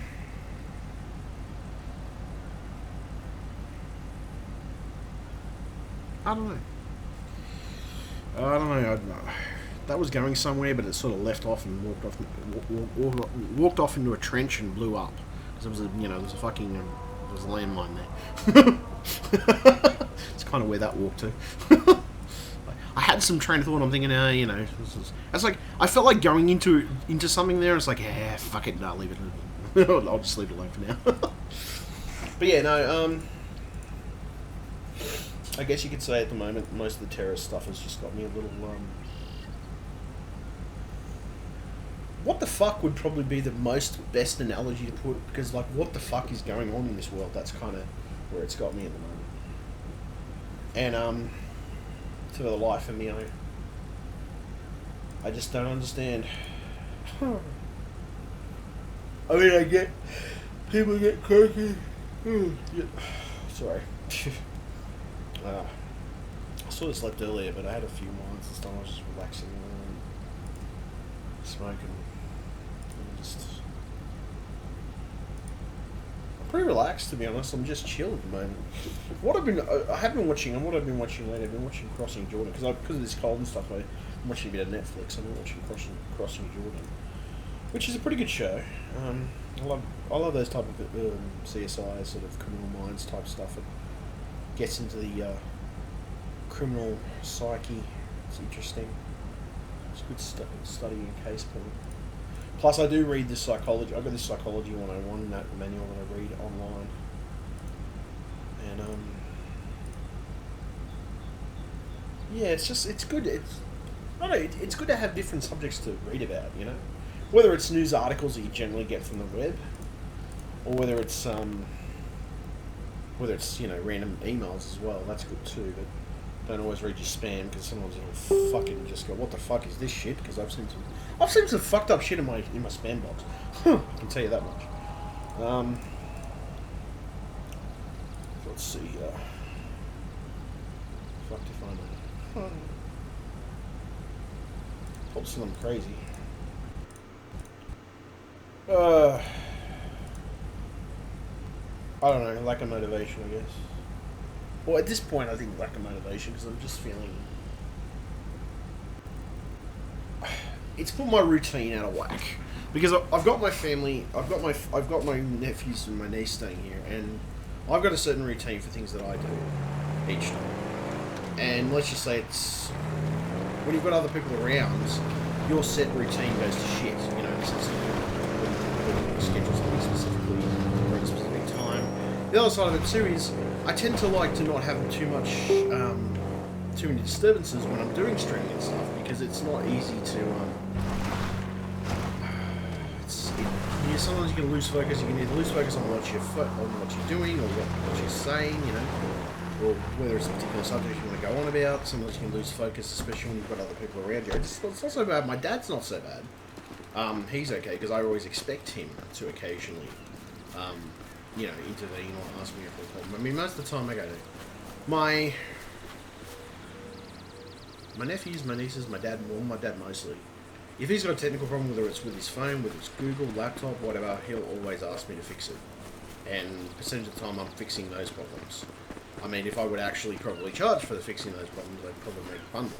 But, I don't do that to my dad. It's just not something I do. But, saying that, a lot of the times, it's the same with my family too, whether it's Jacob or anybody else. It's one of my nephews, Jacob, Lachlan, Timmy. They pretty much rely on me for any technical side of things. Because I'd say, like, a percentage of in most cases, I've seen them try to fix stuff themselves. They have actually attempted to fix it themselves, and most of the time they end up stuffing up. Not always, but Timmy's a bit more technically minded because I did teach him a few things that I know. And it's good that he did learn from me. Not just that, but I think he does want to go into the aspect of computers when he goes into the workforce. So if he does, that's good on him, Nothing wrong with computers, and I generally don't think they're bad. I mean, it depends on the computer. Some can be really fucking frustrating. Some you literally want to fucking throw the cunts out the window. I have had a couple of those computers where it's like, fuck! And you're like screaming at the top of your lungs, you're like fucking swearing at it. You develop a temporary form of fucking Tourette's while working on it. And then eventually you're just like, fuck, and you finally go, oh, so that was the fucking problem. But I don't know, sometimes it can be the simplest things that fuck up a computer. Sometimes it can be the most complex things in the world. Like, you can be sitting there for hours on end just trying to work out one fucking problem. And then other times it's like, snap, done. The problem is worked out. Like, that's like, snap, bang. You're pretty much you're on gear. That's pretty much how it works. And it's not like it's always that case, but fuck, it's always going to be those situations where it happens. I don't know, sometimes I've done so many things, like, I've done say for example, it's a job that I regularly do, whether it's virus scanning or something like that. I've done it so often that I get into an automatic routine when I do it. When I do it, I just leave the machine scanning. I just do my own thing, get a cup of coffee, or have some breakfast or whatever. Do some housework and things like that, get everything cleaned up. You know, or whatever. And the other side of it too is pay bills if I need to. Fuck, I don't know. Just wow.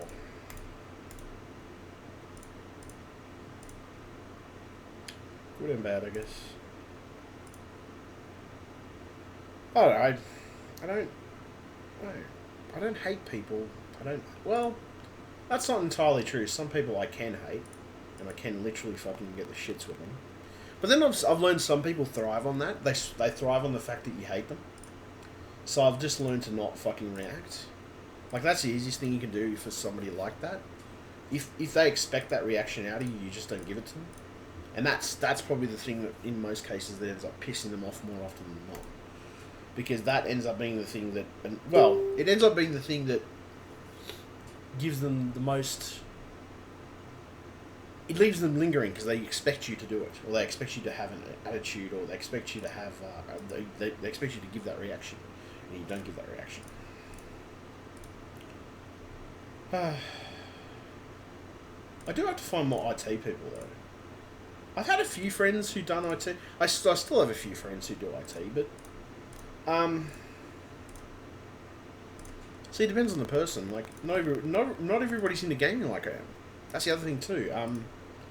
I have people who are techs, but they're not as big into gaming as I am. In the sense of what, you know, the amount of money that I do end up putting into my rig for certain things. And my YouTube and all that. They're not as passionate about it as I would be, you know? And I'm just that type of person. I have a lot of passion. I do. I admit it. Passion sometimes inflamed with a little anger, depending on the situation. If there's a situation, say for example, I've gotten angry with a person, or there's a situation where I've been angry with a person, that can spill over. Especially if I have a passion or desire for that person, it can spill over from the passionate side. You know, anger and passion are very intertwined in the way they work as emotions, because they can intertwine themselves. And a lot of the times, if you're really, really passionate about something, and it shows tenfold, but it can show tenfold in the sense of passion or anger, like what I like to call anger passion, where it's instinctively that you're angry about it, you know, but you're passionate. It's like you're also angry, but you're passionate at the same time. I don't know. Maybe the best context is like angry sex. I don't know. Then sometimes sex doesn't necessarily mean that you have passion either. Sometimes it can just be pure lust, and that's all it is. You know, it depends on the person, I guess. I know with me, my emotions are so mixed at times. And I know that sometimes I obsess over people, and I obsess over things in my life. I worry about things, and then sometimes either I worry too much, or I worry too little. And I can't, sometimes I find it a little hard trying to get that balance some days. It's not always the case that I do have trouble getting that balance, but sometimes I do. There's ultimately like, oh fuck, you know, okay, I should probably actually worry about that now, you know, that's something I need to fucking address. But there's just some things that's like, fuck, you know, life's, I guess to a certain extent you say sometimes it's like life is too short. I mean, I don't hold every little thing down. Look, put it this way, I don't always hold everything to account, you know, like, people are going to make mistakes, and people are going to do stupid things, you know, and it's just life, you know. And if I were to hold back on every moment that I thought that was going to happen, and I didn't inherently take some type of risk, well, I wouldn't live, to be honest, you know? Admittedly, though, I do take safe options. I actually will say that honestly. I do always take a safe option. I try not to risk too much if I can help it. But the other side of it too is I've learned a few other things since then, in that fact that I don't risk too much very often, or take big risks in certain situations. Sometimes by taking a big risk, it can pay off in the long run. Say, for example, buying something, you know, well, it's sort of the content. Whether it's buying stocks or whatever, you know, say you buy a certain stock and it doesn't pay off till later, or ultimately, when you first play, it's like you feel like you pretty much wasted the money, or you burn the money. Pretty much, that's how you feel, But I don't know. See, I'm not a big gambler too. That's the other thing too. I don't gamble. I don't do poker machines. I don't play poker. I don't gamble. Gambling doesn't appeal to me. I don't like it. I mean, I'm perfectly willing to spend my money on something that I think is worth the money. Whether it's an expensive item or something like that. Or I like investments as a context. Whether it's investing in an item or something you buy, and you know that it's going to last you a while. Or whether it's investing in a tool or something like that. I like investing in it. Whether it's investing in that or whether it's investing in other things in my life. I've always been the investment type person. I don't know. It's just how I am. But the problem is, society. I think I hate to say it, but society does does cater to a lot of gamblers, inherently. If you're a big gambler and you take a lot of risks, life in general, just because of the amount of stuff. I mean, gambling is a big fucking thing. Even on the internet these days, gambling sites are popping up everywhere. For the fact that you have dodgy ass fucking Facebook ads that are actually online casino ads, which actually try to look like real stories. That's even more fucking funnier. But yeah, that's my point. Gambling is a big thing. It's a big issue because a lot of people get carried away with it. I like to, have a bit of a drink, I would say. I mean, my vices, I would say in life, would probably be, I like to smoke. I mean, if you really want to call that a vice, I don't really call that a vice. Not inherently, anyway, with, occasionally here and there. But, drinking, bit of a vice. It just depends on how I'm feeling, too. The other side of it, too, is that, I've had situations in the past, where, whether it's getting drunk online or whatever, and there's always going to be people online who try to encourage you to do stupid shit when you have a couple of drinks or you have a couple of that stuff because it frees your inhibitions a bit more. And too often I've seen people do some stupid shit. But the other side of it too is, I don't know, I've done a few stupid things, I admit it. I have no doubt, yeah, I'm damn sure that I have. Admittedly, I did regret a couple of the things that I did. Probably about maybe 5 or 6 of them that I've done over time.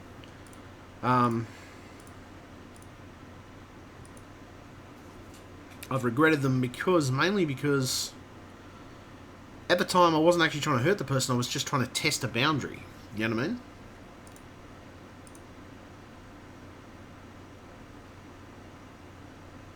But, the other side of it too is it depends on how easily a person gets pissed off or not.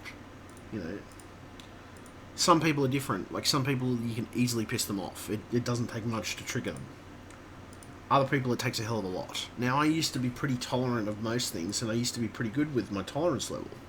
But, sometimes dealing with internet assholes, occasionally your tolerance level does slip. And I know it over the years it has slipped for me. It's not as if it's slipped so much that it's bad, it's a negative thing, but fuck, I can definitely say that it's slipped enough that it's become a bit of an annoyance when I do get the shits with someone, or I do really go off my fucking nut. I don't know. It is kind of stupid to me, things that I would eliminate from the human race. Racism is definitely something. Now, I don't care whether it's white or black, or Mexican or whatever. Racism in context, and what I mean by this is that I get that people want to make a joke, but it's not a joke if that person is not laughing at it originally. So if somebody gets offended at the end of it, I think it's fair to be, a bit more apologetic if you did offend someone, say, for example, with a racial joke. Now, the other side of it, too, is I've had some people that, they're perfectly fine, they can take a fucking joke, I'm the type of person, I can take jokes. I have a pretty good sense of humour. I have a pretty good sense of humour about myself, about how I look. You know, the fact that, you know, whether certain things are said about me or whatever. I mean, fuck, this is my point. I don't have an issue with taking a few jokes and a few hits on that stuff, you know? The other side of it too is, as I said, it vastly depends on the person. Some people are more inclined, but I don't know, racism as a general rule, like, I just don't like it. There are literally people who are very bigoted towards whether you're black, white, Mexican, Japanese, whatever. These people can't, you know, they consider you less of a human being because you come from a particular country or a particular place. And it's kind of fucking retarded that is the case, but, you know, I think it's totally unfair that happens. And I've always got along with a lot of different people. I've known people from Greece, I've known people from Italy, I've known people from Romania, I've known people from Germany, Sweden, France, I've known people from the US. I've known plenty of people from Australia too, you know, and there's the other side of it too. I know locals, but I don't know. I think racism would be different. I would say hatred, like generally having a very, I mean, I wouldn't want to completely eliminate it. Well, if we could get rid of people who have a lot of hatred towards it in general, you know, like, hatred is never not the greatest emotion. Mainly because I feel it's a really negative impact on society in general. It never paints anybody in any good lights at all. So I would say, as a rule, so let's see. Okay, let's just say for example, racism. Murder, I would say, would be on the top of the list because, I mean, you know, in most cases, I would say murder in the sense that, I don't know, I mean, I will be honest, rock spider, as I refer to, pedophiles would definitely be on the top of the list. Remove those completely. They're going to be at the top of the list because I just don't. They're a negative scourge on society. I don't feel there's any place for them. Extremism, I would definitely say something that is not needed in this world because of the amount of shit that it causes.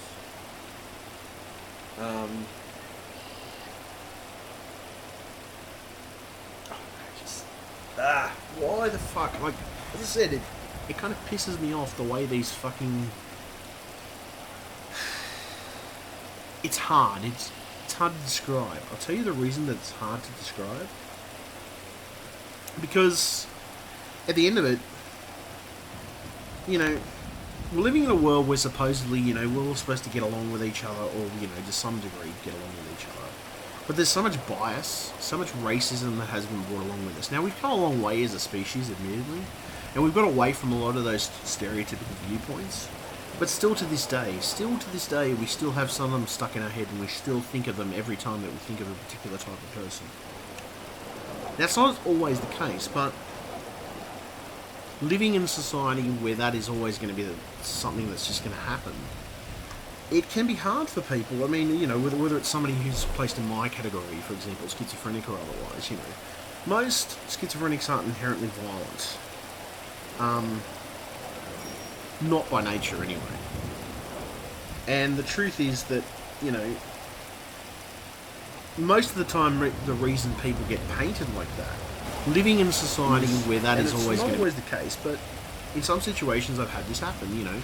People have been painted as being negative to society simply because of the fact that, you know, they choose alternative medicine or something like that.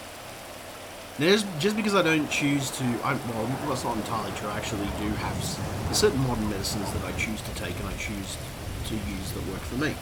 But there's other medicines that I believe which are just as effective as modern day medicines, which are a little older, or age-old in themselves, and some of them are more refined and there's more purity in them these days because of the refining process.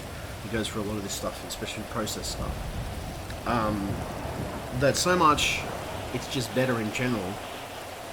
Like they work tenfold more than they used to years ago. And I don't know, it's just,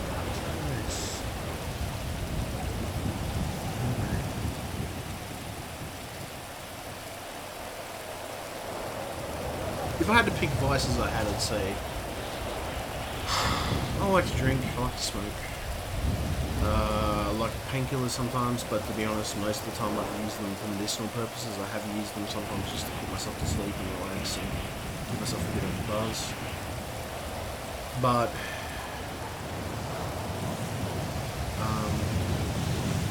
those would be my two vices that I would say that I find sometimes detrimental to me in some cases. Not always. Not always. I don't know. I mean, everybody's criticised of different things, you know, like, I don't go around criticising people of,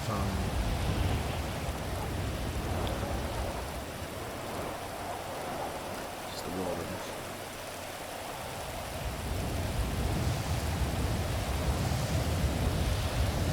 I sometimes just don't understand why we can't. It's not that hard. It's not that hard to sit back, have a peaceful, loving time, or whether it's just, you know, playing a game online or something like that and shooting people. I mean, okay, that's probably a good point of reference. No, I wasn't hipping at I wasn't hipping at anyone. Who cares? I don't know. I was always taught by my parents to respect your elders, you know. You only have yourself to blame. That's generally respect your elders. I mean, okay, I've also learned as time has gone on that some elders don't deserve respect. Wonderful. Yeah, my tax dollar's hard at work. Themselves. And I won't say that's all adults. Copy that, I'll keep my eyes So open. there's some percent of adults, but I would put, like, you know, really older, like much older people, or really mature emotionally. Woo! Venison steaks all around. Emotionally, how their emotional pattern behaviour is, how they treat people, you know, how they treat other people's relationships, how much they disrespect a relationship, or, you know, things of that nature. I mean, this is my point. There's people out there not like that. They're emotionally immature. I can be emotionally immature. No denying that, actually. I know for a fact I can be.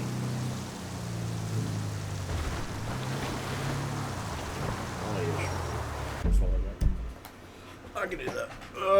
But yeah, no, that's the thing that I figured out myself, right, in the long run, is that I can be emotionally mature. I can, honestly. And that's not the issue. I do find there is a lot of guys, I would say, that they're emotionally immature. They don't, their level of maturity, how they view the world and women, there's also extremely chauvinistic men as well. See, that's something else anyway, but... do you have your Twitter on here, dude? That's interesting. Yeah, what's your Twitter, man? You followed me. Okay, I'll go and check on my Twitter. You said you followed me. That's good. Hold on a moment. I'm supposed to do this. Twit. Because I'm all a twit. I'm a bit of a twit. Some days I'm a bit of a twit. Other days I'm okay. Twitter! English derogative. Twitter. Twit.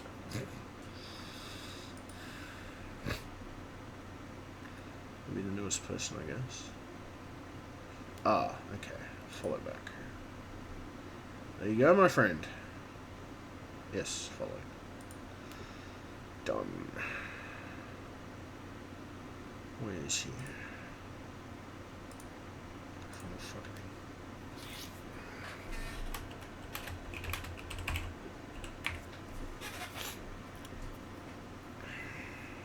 So yeah, no, like that's, as I said,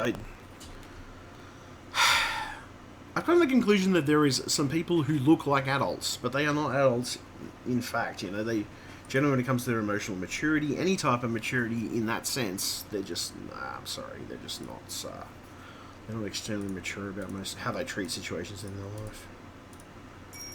I don't know. I will say though, I'm probably a bit like I'm not immature. I can be immature depending on how. If I get an immature response from someone, I sometimes will throw it back at them to see what their reaction is, because that's typically what happens. But that's not all the time though. I don't always do that, but I have been known to in the past. And the truth is, I think in the long run, I do it mainly because, well, if somebody's throwing that shit at me, it's like, fuck off, cunt, I mean, that's my point. I've generally, most of my life, I mean, I would say that I come from a lower class bracket, when it comes to things. And you stand up for yourself, when you're in that category. You stand up for you, what you stand for as well. You defend yourself when you need to. Even though I was a nerd, it's not as if I couldn't defend myself. It's not as if I haven't punched somebody in the fucking nose. I got punched back. It hurt like fuck, but that's my point. I have been in a couple of fights in my life. It's not as if I didn't go around purposely getting into fights, put it that way. But I had situations where I felt the need to raise my fists, which I think everybody is entitled to raise their fists in the long run. I mean, if you need to raise your fists, it's acceptable in my mind. I mean, defending yourself is not a bad thing, Defending, whether it's your family or your business or otherwise things in your life, don't feel like you can't defend yourself, because that's just fucking pathetic.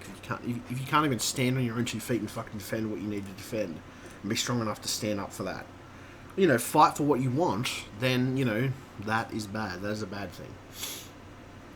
That sounds a bit always though. Oh, I don't know. I do need a coffee though. My neck's a bit sore. It needs a crack. Oh, ooh, it's better. So you know what I'm gonna do? I'm gonna go and get another cup of coffee. It is fucking hot.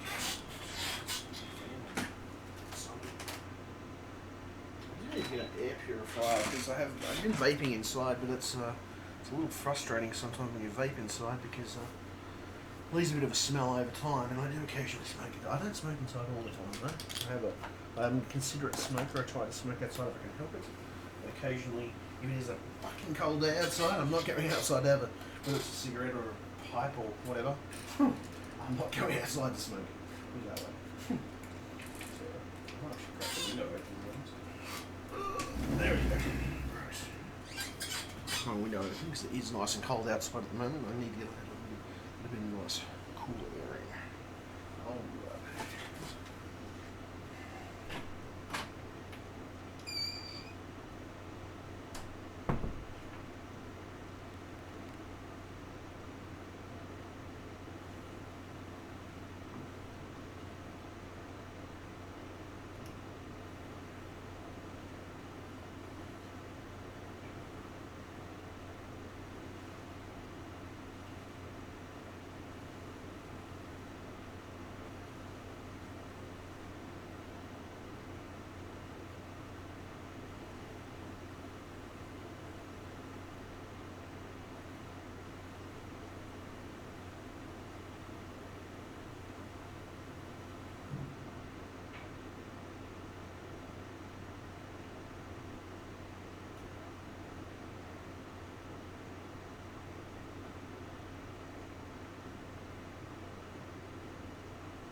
So, like I said, it's hot earlier. It's probably though. I had a few wines earlier in the night. After that, anyway. So.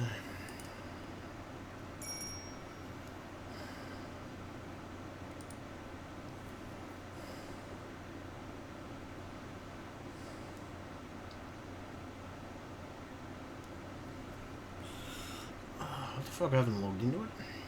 Oh, I did. I probably need to fucking log in now. Alright, let's try it again, shall we? No, it's alright. I must not have had the activity logged in. It's not a problem anyway, it just means that I've got most of my corrections on anyway. So. Right. So.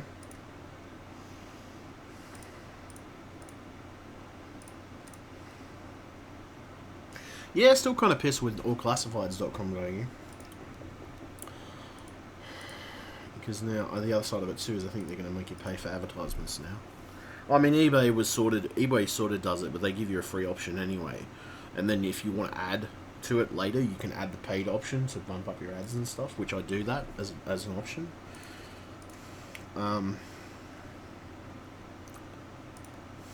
It's not an issue anyway. It's frustrating when they do when they change shit like that. It's just annoying. That's not a problem anyway. I advertise in Facebook groups anyway, so it's not really the biggest issue in the world, but kind of annoying when it came down to it, because I'm sitting there and thinking, fuck, you know, like, because they should have technically transferred that old account over to the new site, but they didn't, because apparently they're assholes. On the other side of it too is I was actively using that account, so I don't understand why they wouldn't transfer the data over in the first place. It kind of seems stupid that they didn't. There could be a number of reasons for that. Maybe there's a company changing company policy. It could have been any number of things that could have been the reason they didn't transfer that data over. But you know, unfortunately, I don't know. That does happen though. You can't be prepared for every company, whether it's every update that you get from a company or otherwise. You can't be prepared for all of it. Well, you can't be prepared for every update of it, whether it's a policy or whether it's a privacy policy or some other thing, you know, data policy or data retention policy. Unless you're actually reading every single thing all the time, which, you know, it's not as if I don't read that stuff, but I don't always read it. Some things I just, you know, it's like I'll skim them and get the gist of what they're saying, and then pretty much after that I'll just, I'll skip. Well, I have been known to skip over a few things. I don't skip over the license agreement all the time.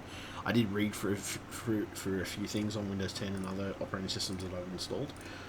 Interesting though to say there's a lot of interesting stuff in there, especially when you pertain to different illegal activity and all the other stuff. You know, there's different things that they put in there. There's clauses they put in there to cover their ass legally, in case the operating system is used for some illicit purpose.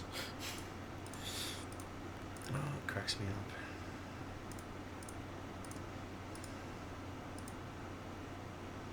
But yeah, that's pretty much the policy of most companies anyway.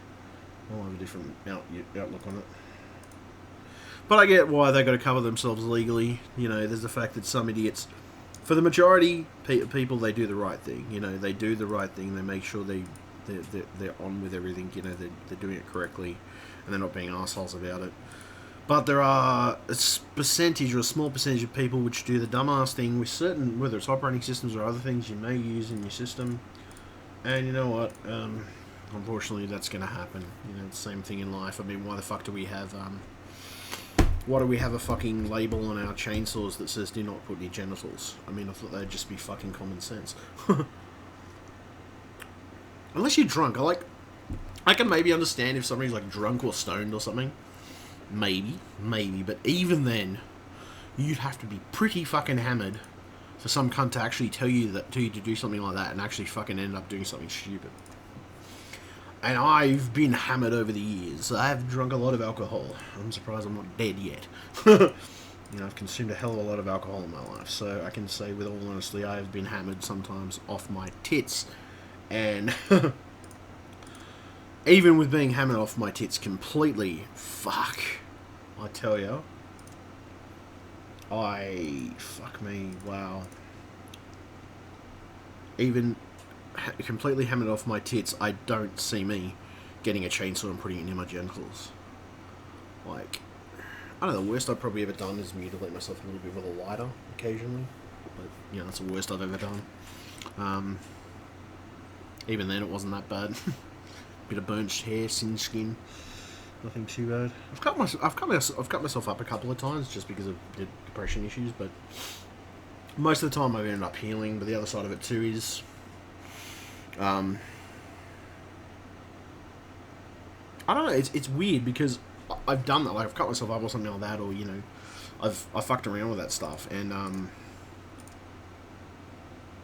the weird part about that is, I've been fucked up enough to do stuff like that, but I've also sometimes I've just done it to get a reaction out of someone, out of curiosity, to see what they would do. And I clearly figured out that that person was a dickhead because they did nothing to stop me in the first place when I was doing it. At the end of it, they were just mostly laughing. So that in turn shows me how much of a dickhead that person is. So now when I do drink with that person, I always watch exactly the amount that I drink, because if you get too fucking hammered with him, he will really fuck with you. He will really fuck around with you. That's the thing. So it's funny though, but I mean, fuck, I don't know. I've had people turn around and say like, "Oh, take ecstasy, take all these drugs." And I'm like, dude, why the fuck would I take all these drugs? I know what works for me. I'll tell you what works for me. All right, I'll tell you what works for me. My medications that I take, my herbal medicines, my coffee, I love my coffee, and a bit of weed. That's what works for me. Alright? That's actually what works for me. I don't have an issue with it. Never had an issue with it. Well, of course I like my alcohol, don't forget that. But yeah, that's the shit that works for me. That's the shit that works for me. Alcohol, let's see. Alcohol, smoke, and yeah, different pills. Obviously, the different. There's a couple of different pills. There's a couple of different pills I've tried, like and other stuff. I do like herbal remedies too. It's like different herbal remedies. There's a Blue Lotus thing which you can smoke as well. It's a mood enhancer designed to fix your mood and help you feel better about yourself. I don't know. I generally like herbal stuff because it's not as damaging to your body. It can leave you with a certain degree of highness, especially say for example like ginkgo biloba or what's the other stuff? Ginseng. Ginseng is great. There's a bunch of stuff you can mix in with it anyway. There's tons of those. There's tons of different herbal stimulant combination. They're not just stimulants, but they're also, you know, they promote healing in the body and things like that. You know. So I will say though, I found my zen lately more often than not. But I found it because I was feeling sick, and I needed to focus on other things, on healing myself and getting better. And that's the thing, if I didn't focus on that, then I wouldn't have been able to do half the shit I can do. I wouldn't, yeah, I'd feel shittier.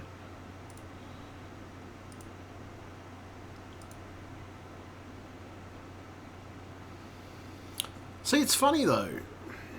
I don't know, it's not every guy that I come across, but I find these guys that, you know, they think the world owes them something all the time, and I'm like, fuck, no, the world does not owe you shit, dude. At the end of it, if you reap what you sow, not just in the context of karma, good and bad karma in life,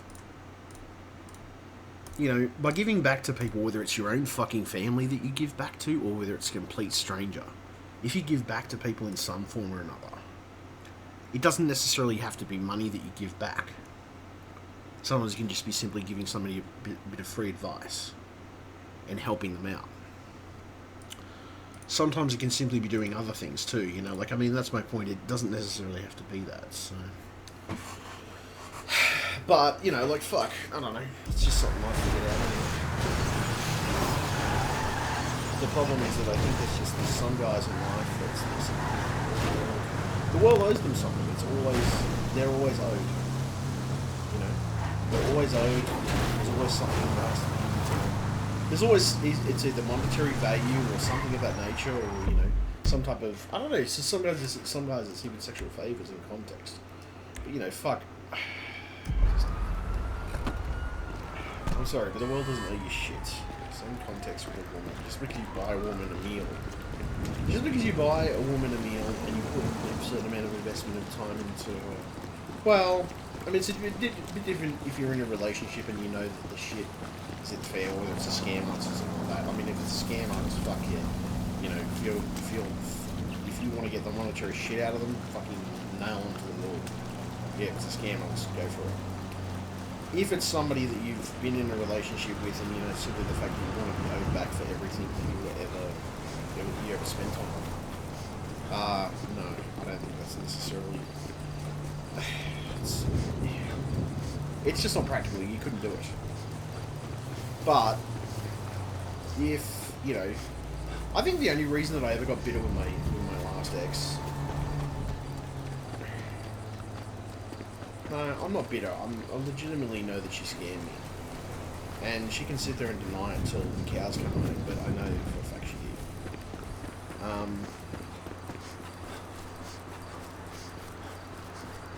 I will be honest.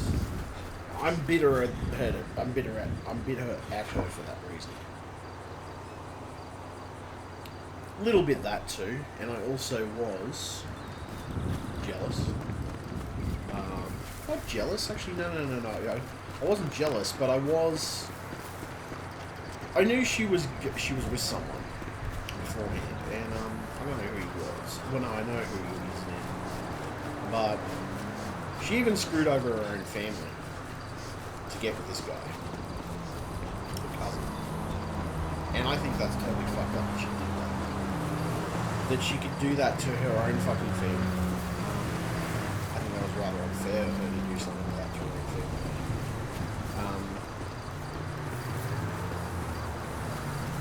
I don't know, you wouldn't see me screwing over my family simply because of that. You know? I think at the end of it was just the fact that she wanted some dick. You know, I'll be honest, that's the entire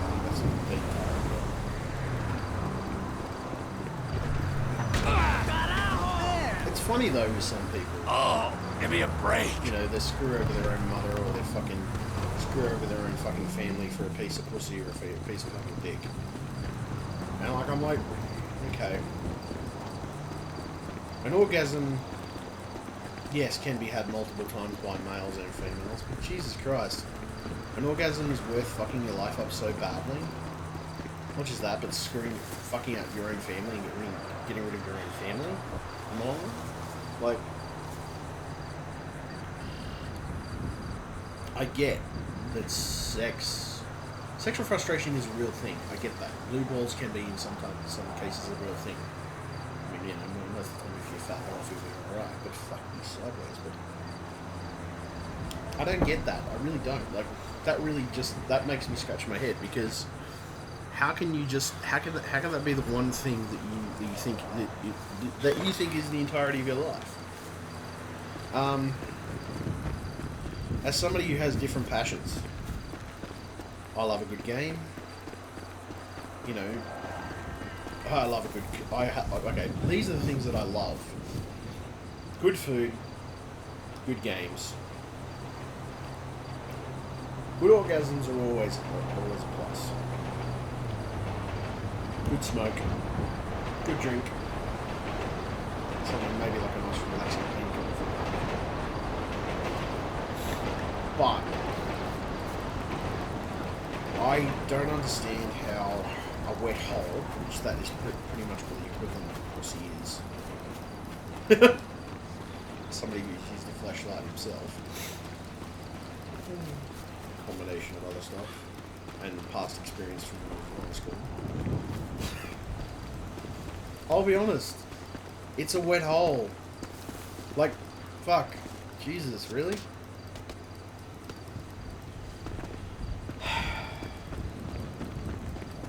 I mean, I get the fact that you can have a child and things like that, but fuck,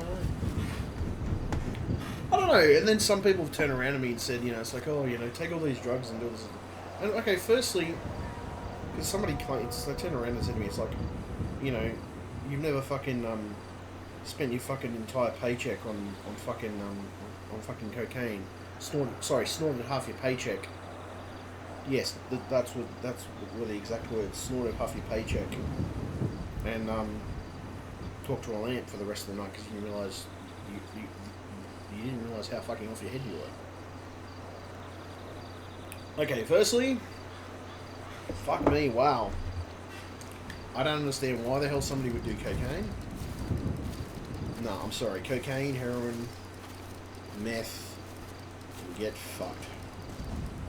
That shit is just... Okay, the statistics, if you look at the statistics and the data out there, you are more likely to commit a violent or highly violent crime while under the influence of meth and other drugs of that nature. The other side of it too is you may do things that you may not necessarily remember. Fuck me, I'm like, what the hell, why would you snort off your paycheck? And it's like, oh, but, you know, money comes and goes. No? Not in my experience. Not if you save it. Not if you actually save some of that money for a purpose. You know what I mean? If you save the money for a purpose, it doesn't go. You know what I mean? Or you save money, or you have money in your bank account. You know what I mean? Like, what the fuck?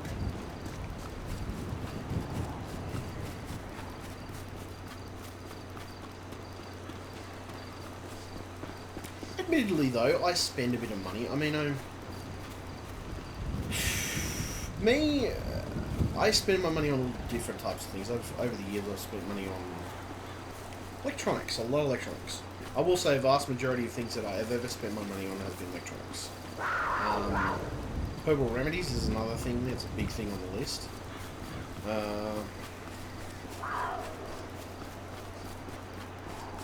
Booze, definitely. I wouldn't say that's though the top of the list, because sometimes I can get away with, you know, only having so much booze, like say for example like about $38 worth or something. Admittedly though, I have only in the past I've spent, I mean I've bought like a $98, $90 scotch. But do I do that all the time? No, I can't afford to do it all the time. I do wish I could, but then I don't know. Having that type of stronger alcohol around, you know, you get a bit more of a temptation to drink it, sort of thing. So, you know, I mean, you're better off having the stuff that's a little bit weaker, so it, you know, it doesn't hit you as hard. But the other side of it too, I mean, you know, that type of alcohol is meant to be drunken in small portions. And this is the type of purpose of it anyway. I don't know. I think everybody's different, you know, like. A vast majority of my money has been spent on electronics. The other half of my money has been I've spent on friends sometimes. That's another thing I've done too. I've spent money on friends. Whether it's shouting lunches or buying something else for them.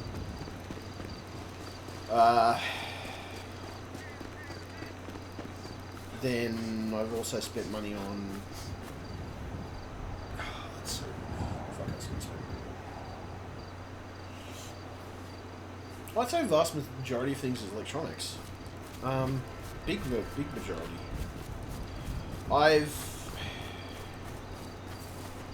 Yeah, I'd say that's probably the biggest majority of things I've done.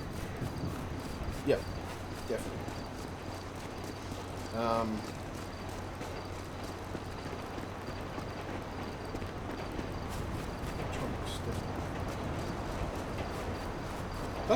I think that's what most of my money has ever gone into. Like, that's what most of my money in my life has ever gone into electronics.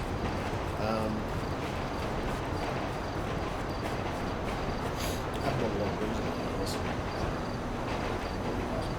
That too. I love my food, so I don't mind. A good percentage of my money does go into takeaway food sometimes, and takeaway food is not fucking cheap here, especially if you buy it from a decent restaurant. Other half of my money's gone into, you know, games, DVDs, Blu-rays sometimes. Seems like on Netflix it's a little bit easier now. What else? Yeah, I'd say the vast majority of my money went into electronics. The vast majority of it, a big percentage of it, would go into electronic stuff and buying electronics or games or graphics cards or new upgrades for my computer. And to be honest, my ex did get a relative amount of my money. I mean, not a massive amount, but enough. But I mean, at the end of it, she was, at the end of it, she was scamming me anyway, so I'm not really concerned about that part of it. But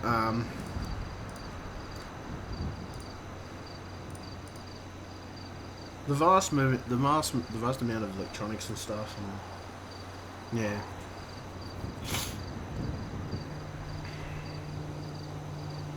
I don't know, at the end of it, I was always, I don't know, it's different for everybody. Some women would turn around and say, oh, these electronics and all this other stuff is a waste of money. Because I'll be honest, I don't know, I've had a couple, as I said, I've had a few relationships at the time, and I don't know, the other side of it too is, it depends on the person too. Some people are more inclined to say, well, say for example, the person's a gamer. Now, see, I don't know, like I said. I think my problem was that, I guess, when I initially got into a relationship with my ex, is that she couldn't really support herself to start with. And that was probably mainly the issue.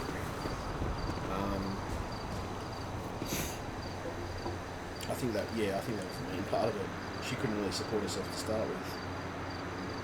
I didn't have a problem supporting myself. I mean, I still live at home, but I still live at home with my dad, admittedly. But, I mean, we share everything between us. We split the costs and everything else. And so they equal split the commitments sort of thing. And I help Dad with doing some of his stuff as well. Especially stuff he likes to do. He likes to do antiques and things like that. And the truth is, I was pretty self-sufficient in the sense that I can... Okay, first part of it was, I always had enough money to be able to pay my bills and maintain that. I had enough money for extra stuff if I wanted to get extra stuff.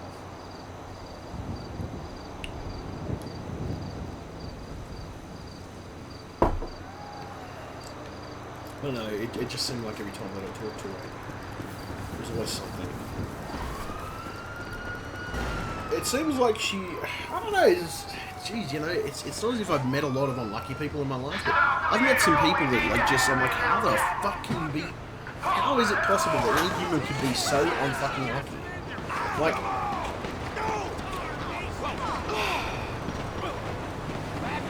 see, that's the funny part of it. I'm not saying it's everybody that happens to, but fuck me. I've met some people, like, that some people give you a hard luck story or something like that.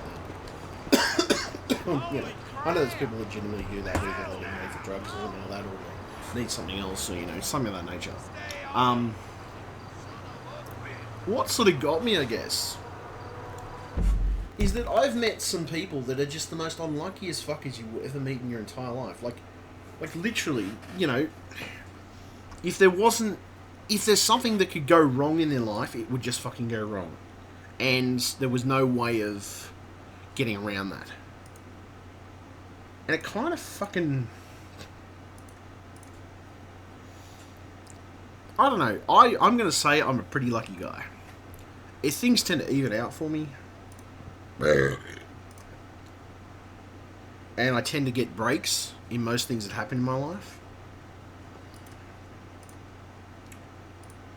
Now, I've had some negative situations happen in my life, but I'm pretty lucky with the experience of whether it's the support system of my family and other things that happen in my life. Ooh, excuse me. I'll say it again. I don't know, put it this way, I've been pretty damn lucky with how my life treats me. How my life treats me, how things treat me.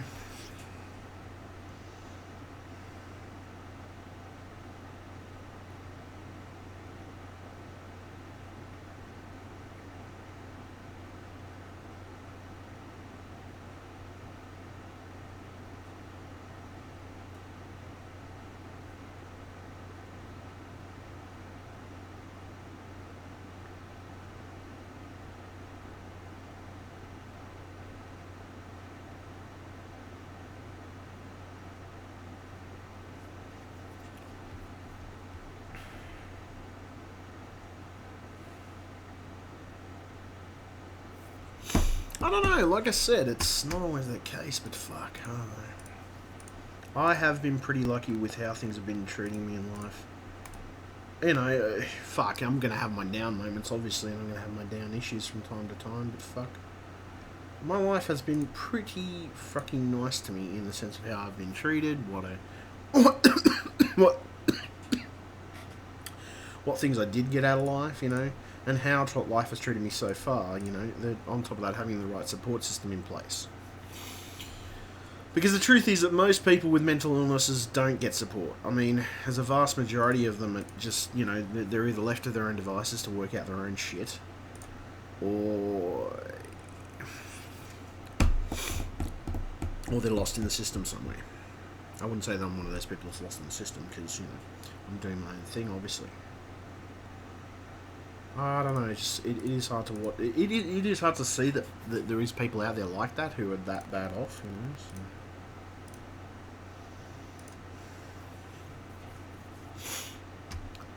Fucked if I know. Fucked if I know, bitch.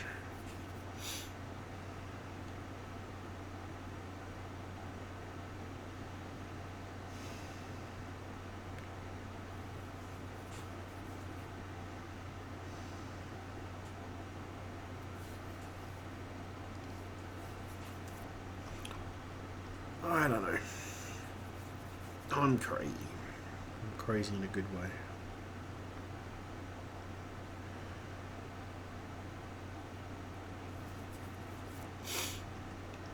The problem we live, you know,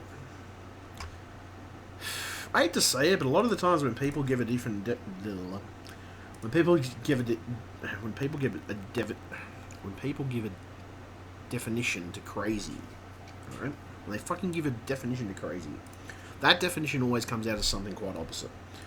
Or, you know, it comes out as something, okay, say for example somebody's considered crazy because they have unusual ideas towards something, or they have an unusual thought pattern of how that thing should occur. It's because that person has that unusual thought pattern in the first place that they're considered crazy to begin with. Now, here's the thing. That thought pattern may not be along the lines of everybody else's thought pattern, or the common or average thought pattern. But what if that thought pattern is a new way of doing something, a more efficient way of doing it, and not just that, but a better way of achieving an end result that, you know, will ultimately better the human race? So, am I going to say that everybody in total?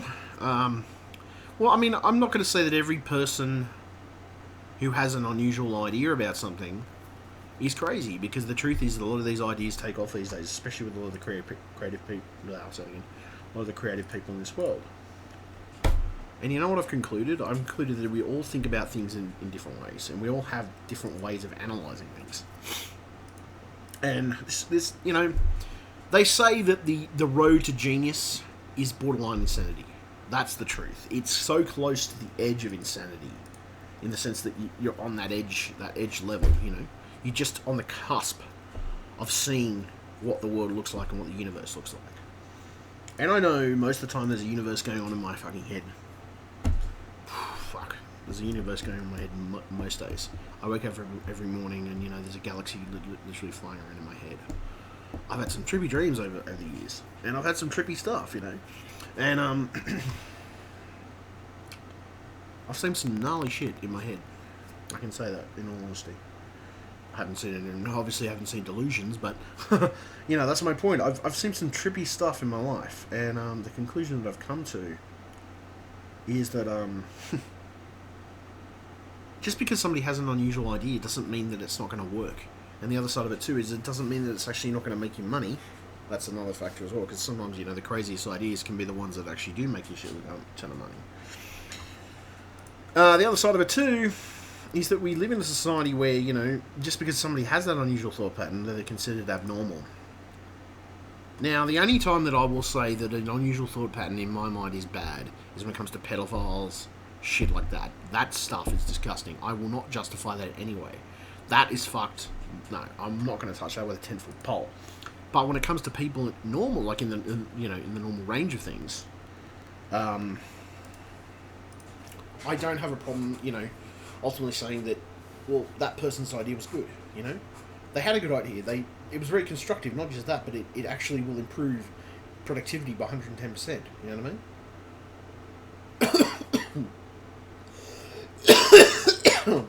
That's the thing. It's, you know.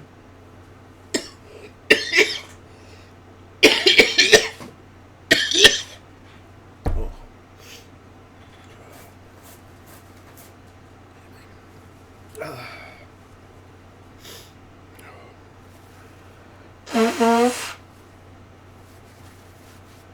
Alright, there we go. Sorry.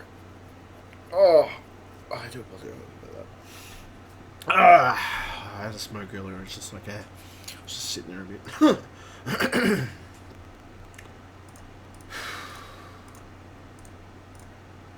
But I will be honest, like, to me that doesn't make any sense. Like, just because somebody has... fucking hell. Just because somebody has an unusual thought pattern, or not just an unusual thought pattern, but they have an unusual idea, whether it's an equation or whether it's something to specifically change the world for the better. Maybe it's a more efficient planning system. Maybe it's an organizational chart to show exactly how something works and what the best way of doing it is. There's nothing wrong with giving that a try, you know what I mean? I'll be the first to admit sometimes there are some situations where I don't do something purely out of just the fact I'm being lazy at the time. But I think every human being is entitled to being lazy from time to time. I think we're all a little bit lazy to some degree. But when you have depression, it's not easy to find motivation either. Mainly because of the fact that in most cases when it comes to depression, it can make you want to eat more. Well, not just that. I mean, that's one of the detrimental effects. It can make you want to sleep more. It can make you want to eat more. It can do. There's a lot of other things it can do to your body as well. I mean, it can make you want to, maybe there's certain things you crave. The other side of it too. But I think we're all addicted to something. I mean, it doesn't matter what it is these days. In particular, they're addicted to, say for example, coffee. Let's just take coffee for an example. I drink a hell of a lot of coffee, and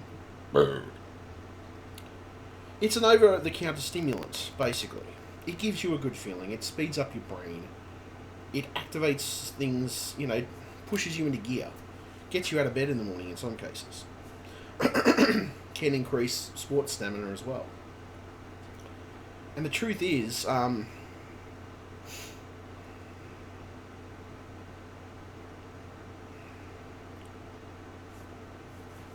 my that's my entire fucking point. Okay, is that it's a stimulant.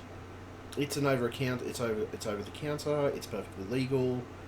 And depending on the amount of sugar and different things you apply to it, whether it's cappuccino or a frappe or whatever, different types of things you can do, for example, from Starbucks and all these different coffee outlets, it can have a really interesting flavour. And the truth is, it can also have increased potency as well, kick to it. Now, it's not... I mean, depending on the person, of course. I mean, some people are lesser than others, but there's some people who can simply just get addicted to fucking caffeine, having caffeine if they don't have coffee, they don't feel fucking right, or, if they don't have their coffee every day, they get the shits and they get cranky, It's the same context with a painkiller too. You don't take the painkiller on a regular basis, you start to get moody, you get annoyed, you get the shits. The pain, of course the pain's probably going to be part of that, but, there's that. I mean, fuck, there's... fuck, there's that. What else is there? I mean, there's plenty of things you can get addicted to. Fucking food. Junk food is a very, very prominent thing you can get addicted to. The amount of sugar, carbohydrates. Not just that, I mean, it's a combination of sugar, but there's also extra additives in the food. I mean, I know there fucking is. And, you can sit there and argue till you're blue in the face that there isn't, but I'm telling you, there's plucking... They put in stuff specifically in there to hook people on the food in the first place. Now, I admit, I'm hooked to fast food a bit. I don't have it... Well, actually, I don't necessarily have something like McDonald's, because I don't like having that all the time. But I have been known to crave it sometimes. I do get cravings for it. I admit that. I actually do have moments where I crave it. It's not as if it's always the case that I do, but I have moments where I do. McDonald's, Hungry Jack's, whatever, KFC. In context, you know, occasionally I've got a craving for it. But the other side of it too is, these days if I do order from any type of takeaway restaurant, I'll either tend to order, let's see, so say for example, if you go into a hamburger shop, a nice hamburger with maybe a roast chicken, well, this is just, it's my local takeaway. I'll go up there, sometimes I'll get myself a nice hamburger, chips, and a piece of battered, well no, I won't get battered fish, I normally get crumb fish. I get crumb fish, and I'll have that, right? Or I'll go up there and I get a roast chicken, because they sell roast chickens up there. I mean, the other side of it too is if you want to go to IGA, you can get roast chickens too. But this is my point. Anything can be addictive. It doesn't matter what the hell it is. I mean, fuck, you know, you have enough of a certain thing, it can become addictive, quite addictive. Then the other side of it too is it also depends on your willpower too to stop, whether you want to stop, whether you don't want to stop, whether you choose to. The other side of it as well is it depends on how often you have it.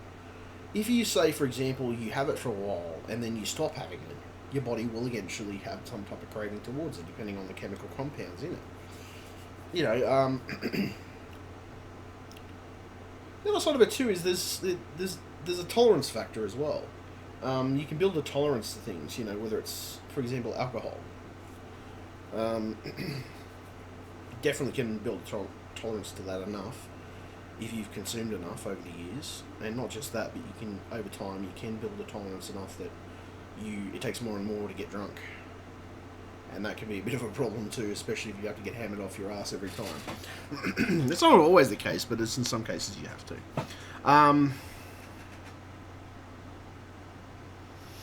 But yeah, I don't know, anything can be addictive, that's the truth. Like, you know, fucking video games can be addictive. Internet is supposedly addictive. I'm kind of fucked on that route because I already knew I was addicted to the internet. Because I love the internet. I love the internet in the sense that there's so much shit that you can... I like the internet mainly for the disturbing shit you can find on there. Funny shit as well. Trolling shit, I love that. I also like the internet for other factors as well. I like the fact that sometimes it can show the truths, inner strength of human kindness. Because you see a lot of those in different videos that I've come across on YouTube. You also see the worst of humanity as well, where people are fucking going at each other and fucking practically killing each other trolling. And the truth is, it goes from one extreme to the other. You can either find really good people or you can find really shitty people. And that's what you get on the internet. You get a mixture of all that. Then there's the dark web, is just, you know, that's the biggest fucked part of the internet and the entirety of it. The dark web is just, yeah, let's just say, that's where the depraved people hang out. I'd say the criminal types and depraved would definitely be on that spectrum. And, yeah. I'll just leave it at that. I'll just leave it at that. That's pretty much what happens on that side of the internet.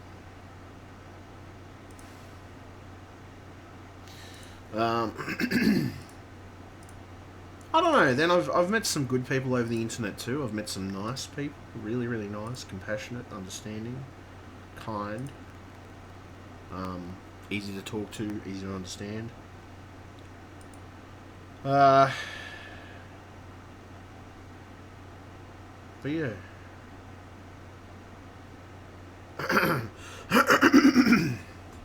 I mean, that's my point, you know, there's so many sides to that, you know, like there's so much, there's so many sides to the internet. And the internet, I mean, it can be a cesspool of shit as well. Cesspool of cancerous trolls. But it can also be positive people with wonderful experiences and great things to offer to you. It can also be a real cesspool of shit. And the other side of... Well, what's the other side of it too? You can have people who are really honest with you, and you can have people who just tell you fucking lies to your face. Well, actually not just lies, but they don't even give you straight facts. So most of the time you're fact-checking them, most cases. Especially, I've seen some people do some dodgy, like, I don't know, like, I've seen some people do dodgy shit to people, like, tell people to delete stuff from their computer when they have no business doing that. I don't, I don't deliberately sabotage somebody's computer. I've never done that. Even when I used to do, because I used to do remote access for some people, overseas sometimes. And I don't, when I get into someone's computer, they're trusting me to fix their problems. They're not, you know, they're not expecting me to fuck the computer up, which that's my point. I'm not going to fuck the computer up. I don't understand these people who feel the need for malicious intent, you know. I mean, I get people get spiteful and shitty. You know, I mean, I understand that, but fuck.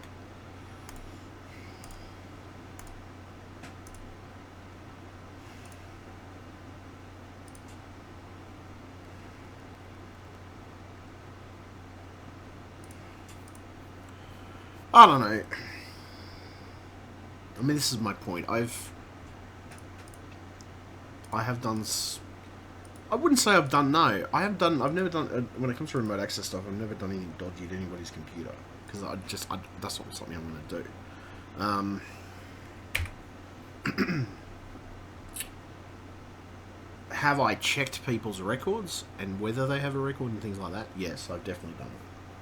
I'm not an idiot. Firstly, I'm not an idiot, so, you know, the other part of it too is I'm going to know whether somebody actually is who they say they are.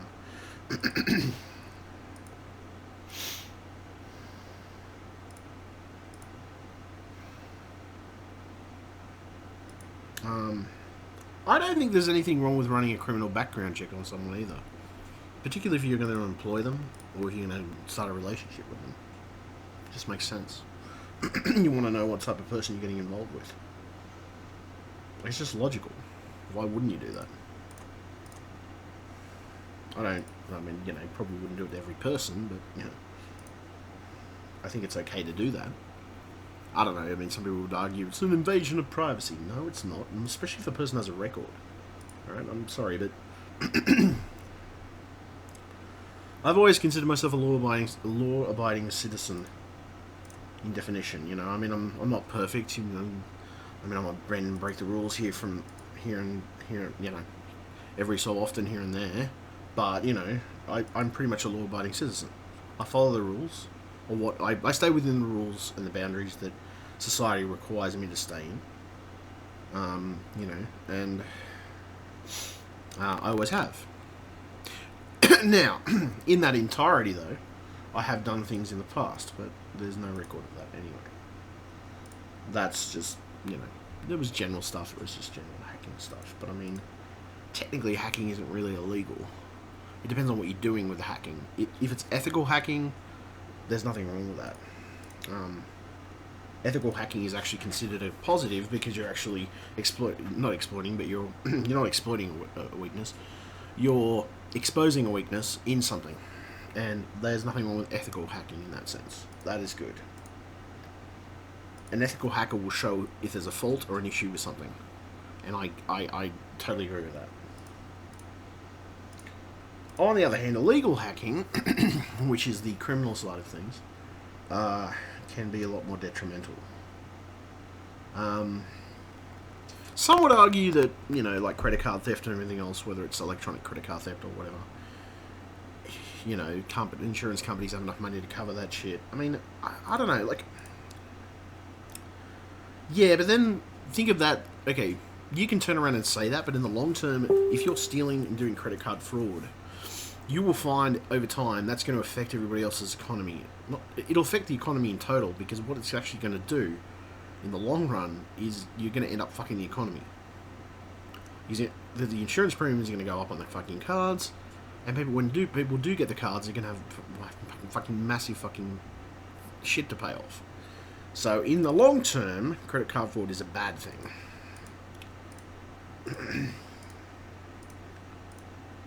Now, I mean, hacking into something accounts. Depends on how you're doing it, and depends on what purpose you're doing it for.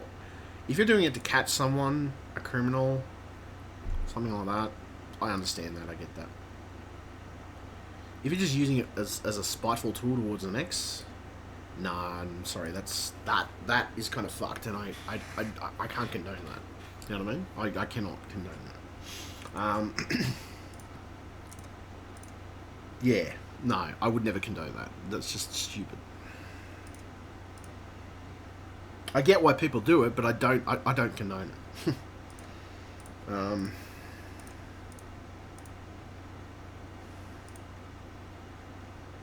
But I know people who probably would. And the truth is, that's the reason I keep myself as safe as I do these days, because I know there's people out there who would probably not give a shit, and they would not care, and they would just do it anyway because they could, just despite the fact.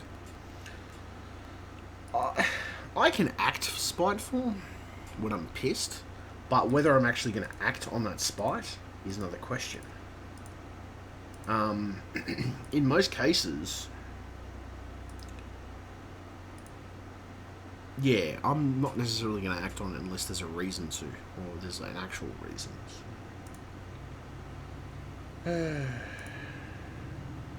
Supercalifragilistic. Oh my god, now it's getting cold in this room. My feet are cold. Fuck you.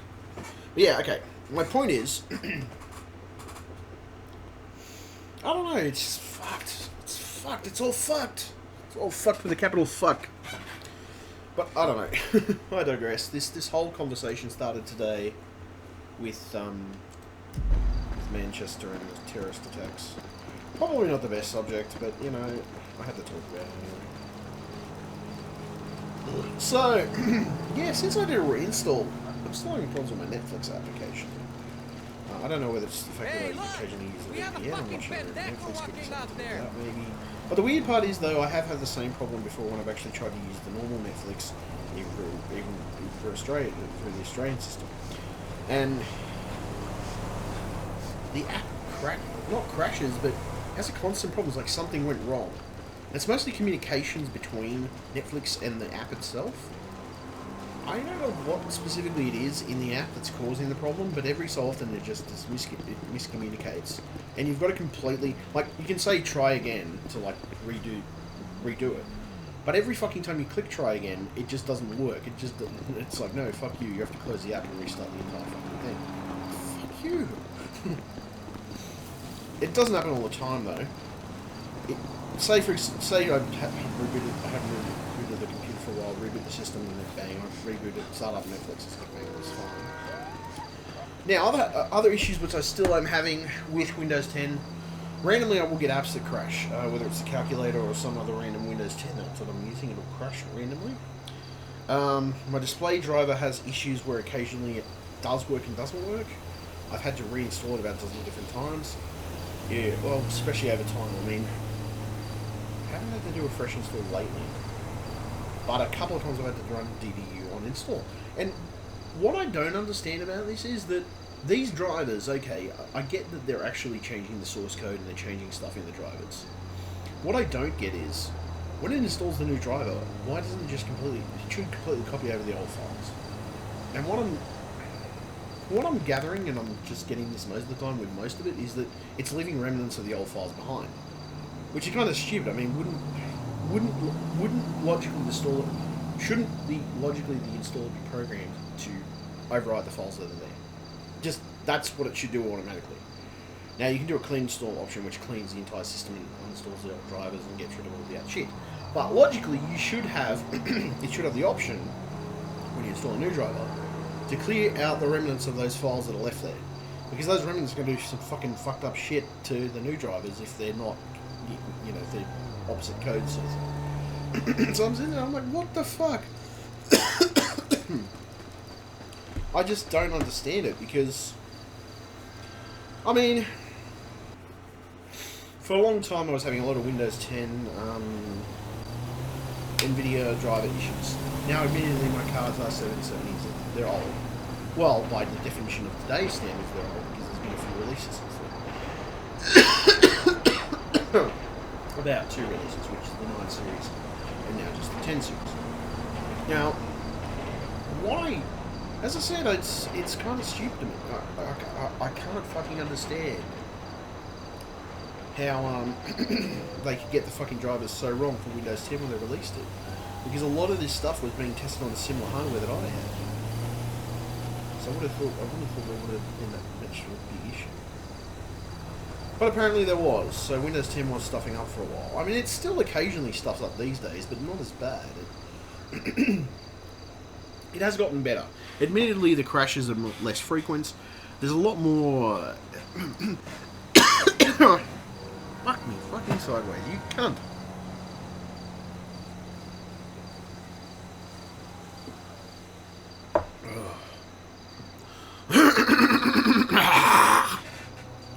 Fucking hell. I need some fucking honey. Fuck me, fucking sideways. So anyway, the point that I was trying to make to people, before I was rudely interrupted by my fucking throat, is what I'm just seeing so far in my life. Fucking sideways. What I'm seeing with the Windows operating system so far is, I mean, different negative aspects. I mean, you know, sometimes I'll have apps and they work great, and then I've had a couple of other apps and they just crash like a motherfucker. Not all the Windows 10's apps are bad. Some of them are just, I don't know, the occasion that it's like, fuck, it's just crashed completely. And then other times I've had issues randomly with the display driver, but the display driver issues have been on for a long time, so I really haven't had that much to deal with those. I do get random I do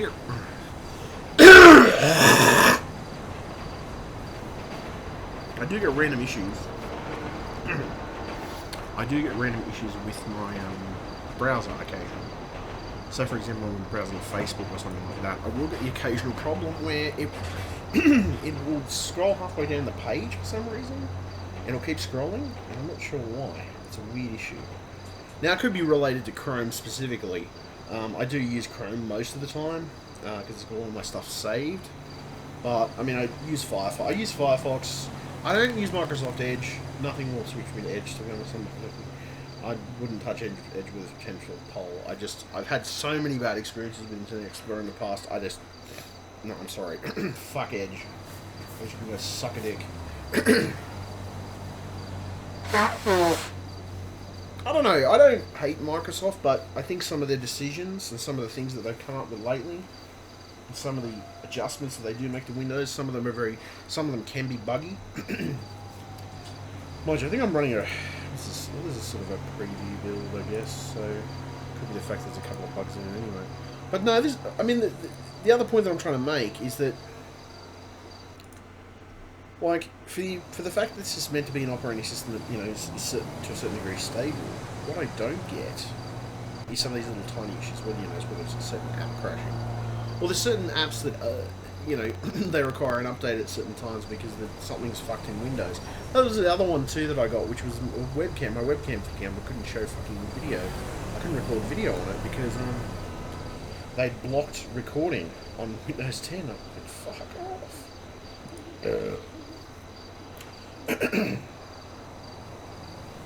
I don't know. I'm not going to say that.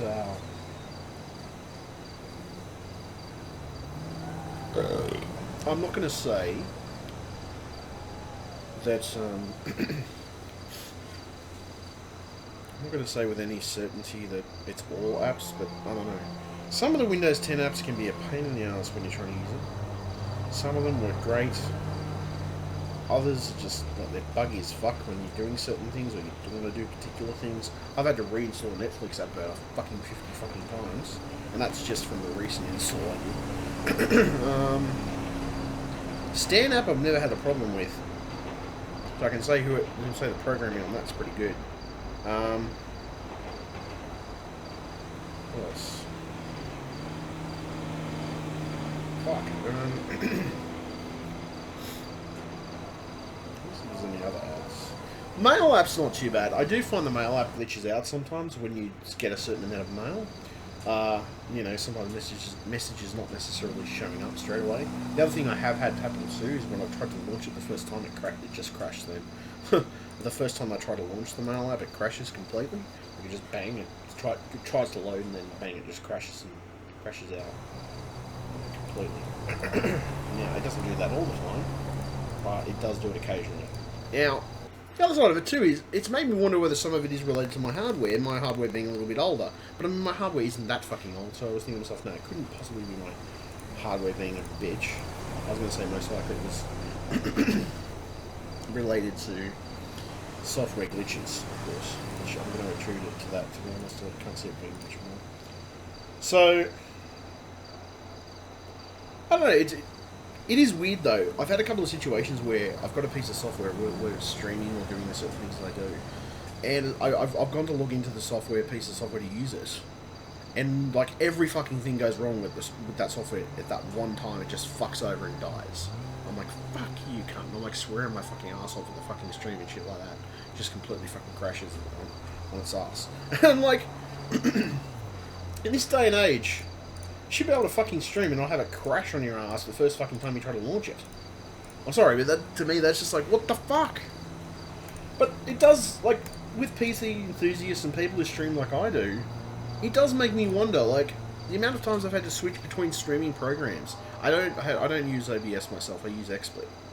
But I know people who use OBS and they say OBS is better in certain ways, and in some ways not so much. I mean, I've seen it, I'm like, what the fuck? Okay, hold on a second.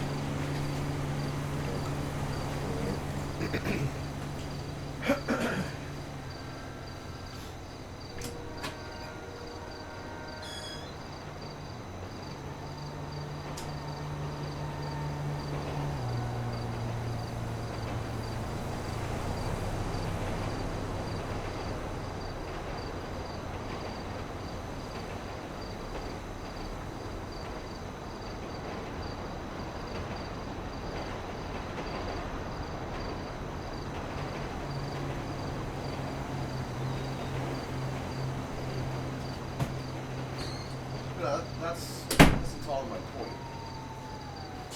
Like, in this day and age, you would think you'd be able to do all that shit and not have it crash fucking randomly. I know when I was back on Windows 8, but I never had as much issues with streaming than when I started. When I started on Windows 10 trying to stream shit, it was almost impossible at times to do it, because half the time it would work and the other half it wouldn't.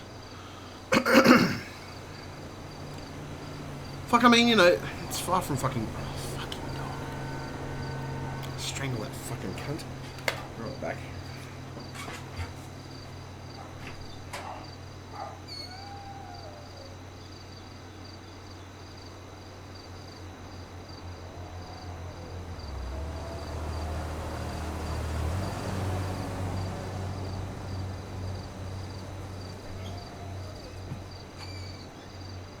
Fucking stupid dog. Anyway. So yeah, no, that's my point. When I started out on Windows 10, doing streaming was almost impossible. I couldn't do it.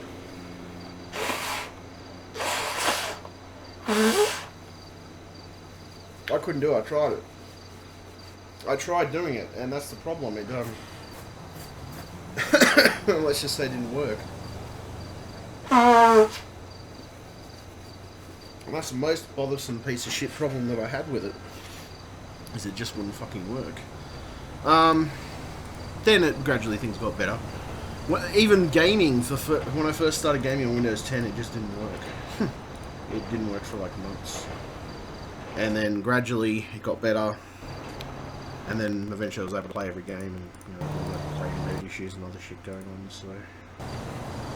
I still get that with some games, frame rate issues, but not all of them. Mind you, it could be the fact that I probably do need to update my video cards because they aren't necessarily DirectX 12 compatible. So, you know, I think they're supposed to, sorry, they're compatible, but they're not. It's not like these cards aren't DirectX 12 base cards. That's my point. So, I don't know. Like I said, just it's different, but some of the things I've come across with Windows 10 is the different teething issues that it has. Initially, when everything was being released and everything was being worked out,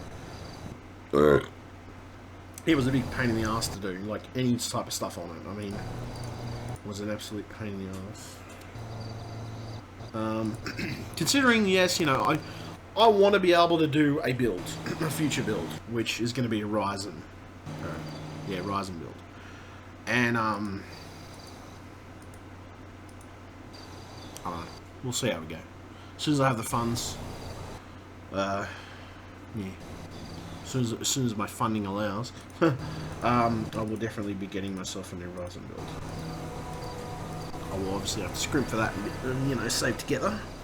In between getting my other stuff and everything else. I'm putting so much away. At the moment because I still need to be able to pay my bills and do my other stuff. So I'm putting so much away each week and stuff. So. Which, you know, is a plus side. That's what you do pretty much when you want to save for something. You put so much away a week. You leave it in there. I've got 2 accounts. I've got my normal everyday account and I've got my savings account. So, you know, having a separate savings account and everything else, I'll keep money in that from now on, and yeah, anything else I really need, I just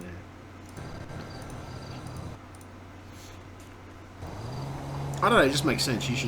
Logically, you should have what they call, well, you should have some type of savings account. You should have a normal everyday account that you have transactions on, and then you should have a savings account. That's just smart in my mind. If you have that, at least if you want to save something, you've got that goal in front of you. The other thing that is good with the savings account is you disable it so you can't get money from it directly. You have to transfer money and think about that fact that you've got to transfer money from that account to the other account. That is something that I have to do. If I want money from that account, I have to transfer it. I mean, it's only from account to account, so it doesn't cost you anything. But if you want to transfer money between those accounts, that's what you got to do. You can't just you know, forget, for example, a debit card that I use. You can't just use my debit card. So yeah. It's just a logical step, anyway. I don't know. As I said, I'm a big computer person. I'd say that's my biggest, probably another one of my biggest vices is I do spend a lot on computer equipment. And it's for the fact that, you know, I rarely have any really big issues with my computer equipment. It's mostly related to Windows 10 lately. If I have been having issues with my computer stuff, it's related to Windows 10. Windows 10 being an arsehole. And I mean, I haven't had hardware issues for a long time. No, well, it's not entirely true. I had some issues with the motherboard. I RMA'd that, and when I got the board back, I tried to use it in another build, but that board was stuffed as well, and I couldn't be bothered RMAing it after that. So I just chucked the board, and I got like a $99 board that was for my dad's computer, I think. No, it was for the workbench computer. And fuck it, you know, didn't really bother me that much. My RAM, I had Kingston, no, not Kingston, Corsair, it wasn't Hydrates, Corsair Vengeance RAM for a while. And let's just say I think most of it developed issues and compatibility issues with the board or two, the combination of that stuff, and basically I was having a hell of a lot of blue screens at the time. I'm still adamant that it could have been related to Windows 10, but after putting the new board in and getting myself some new RAM, I got 32 gigabytes of DDR3 again. And then I got myself a new board, which was a specific gaming motherboard from Gigabyte for my processor. Most of my issues went away pretty quickly. Any of my blue screen issues I was having before pretty much vanished. So at the end of it, I traced it back to it being a board issue, and just to make sure that my RAM was out of the equation, because I think it was partly my RAM, partly my motherboard, was a combination of the two of them. I went, fuck it, let's just change those two, the entirety of those components, and see how I go. And that's what I did. I changed out those components, and bang, everything worked. Like, started working, generally working better. So in the long run, from that point onwards, everything worked pretty well. But I was having a lot of blue screen issues a while back. Now, I could have traced those back to drivers too, but then the weird part is my video cards have come good now, and I haven't had a blue screen for God knows. I mean, I haven't had a blue screen for a long time. Actually, the only time that I had a blue screen recently, and I attributed it to my SSD failing, which it was actually that, because I tested the SSD.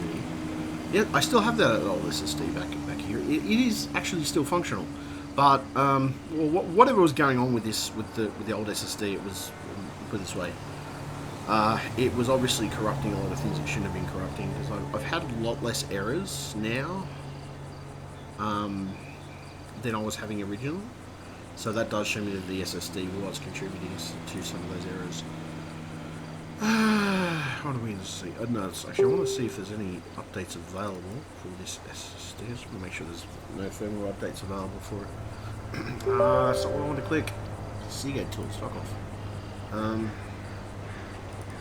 really need to show this fucking... I need batteries. I need to get some fucking AA batteries because I've got my little whisker snipper thing that I need to get a fucking battery for. Actually, I could probably go in the garage and get a cheap one, but cheap ones don't last very long in the bloody thing because it tends to like a good type of batteries. Let's see. Mo annoys me. I love it and I hate it at the same time. I do like having it there, but it's sometimes a bit annoying when you... It's sometimes a bit annoying because it gets... Sometimes it gets a bit irritated or itchy occasionally. And I mean, I've had it for a fair amount of time, so, you know... I don't know, it's just... I thought I'd go with a mustache, you know, with Mo, because it just seemed interesting. Plus, you know, 70s porn. Let me see here. You know, that's probably what I was really going for, 70s porn, actually. So, what do I need? Fuck me sideways.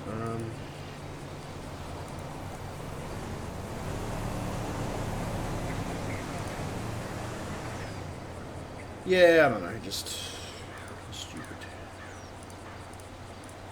70s porn, bitch, 70s porn. I don't know, I got distracted when I said 70s porn.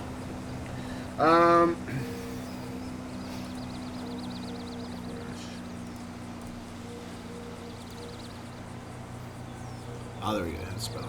Now I just want to check. That's right, I was opening up this program, that's not fully opened yet. What is this going to do for me? Processing. Yeah, that's right, I opened it's the crucial software. I just want to make sure that this is up to date. Your driver's in good health. Your firmware is up to date. Yippee-ki-yay, motherfucker. Thank you very much. So that's good. The firmware's up to date, which is great. Worry about that so much now. My streaming's not too bad. I sort of, considering that I'm doing, what am I doing, 60 frames per second. Still, I mean, it's a bit laggy because it's sort of weird. I don't know whether it's, I'm going to say it's probably just lag related to,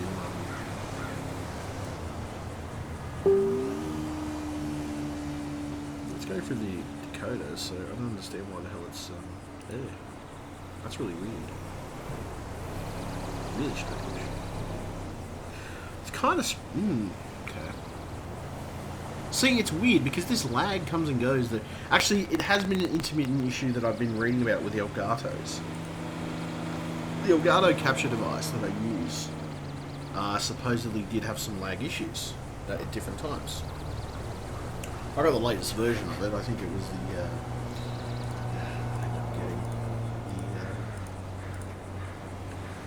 Elgato something. Is the Elgato 44 frames per second. See, that's interesting now. That's the reason it's lagging. Because I'm just seeing here. Okay. It's not giving me the correct frames. It did this fucking before. It said it says it monitors when it tells you when it's not giving the maximum frames. I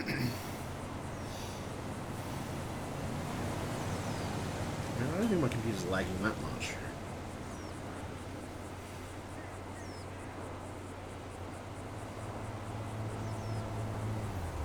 Actually, hold on a moment. What I might do? Go off this for a second. Go back to here. Close that. Let me just go in here for a second. I want to see. I want to see if I can adjust this on the fly. I don't know whether I'll be able to do it or not. Probably won't let me. Fuckers. what I want to do... No, there's a setting... I don't know whether it's running directly off my graphics cards for this. Because it should be. I think it's running off my CPU. That might be the reason I'm getting a bit of a bottleneck at the moment. Because my CPU is doing a lot of other stuff as well at the moment, so that's probably the reason. It's another application, device in use. Okay. Sharing advanced. Ah, that's right. Okay, alright. Decoder.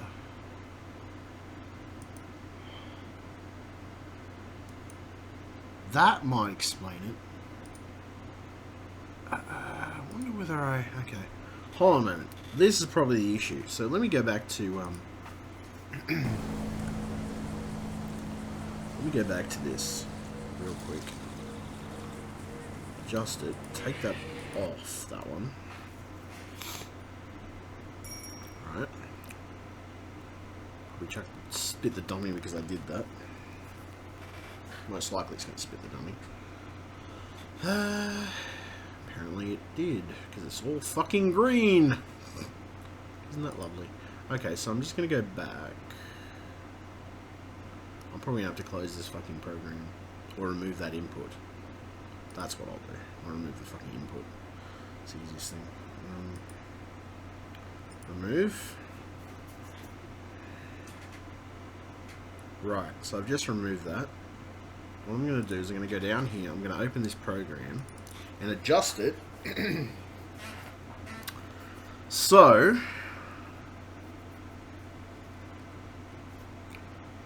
let's see if it fucking works. It's going to be a prick, aren't you? You're going to be a bitch. Fuck you, you cock-sucking whore. And there we go. You're an asshole. That's all I have to say about you. So I removed that input, but it's still being an asshole about it. Come on, you fucking hoe bag.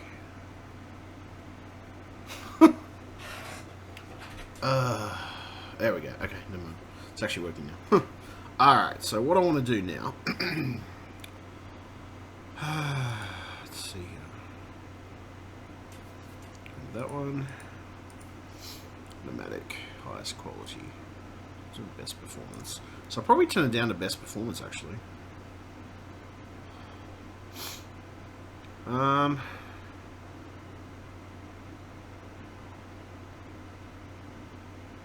Try using that codex and see what happens. One moment, please. I wonder if that actually worked better. I turned the performance because it was all the way up on high quality, so that might help with getting it to be smoother. Let me just build software. Most of that though. Just those settings. Wait a minute. What are you after? Automatic software built in. Okay, so most of that stuff. I'm going to get that working anyway. So automatic software. Okay. So let's see. That should be alright.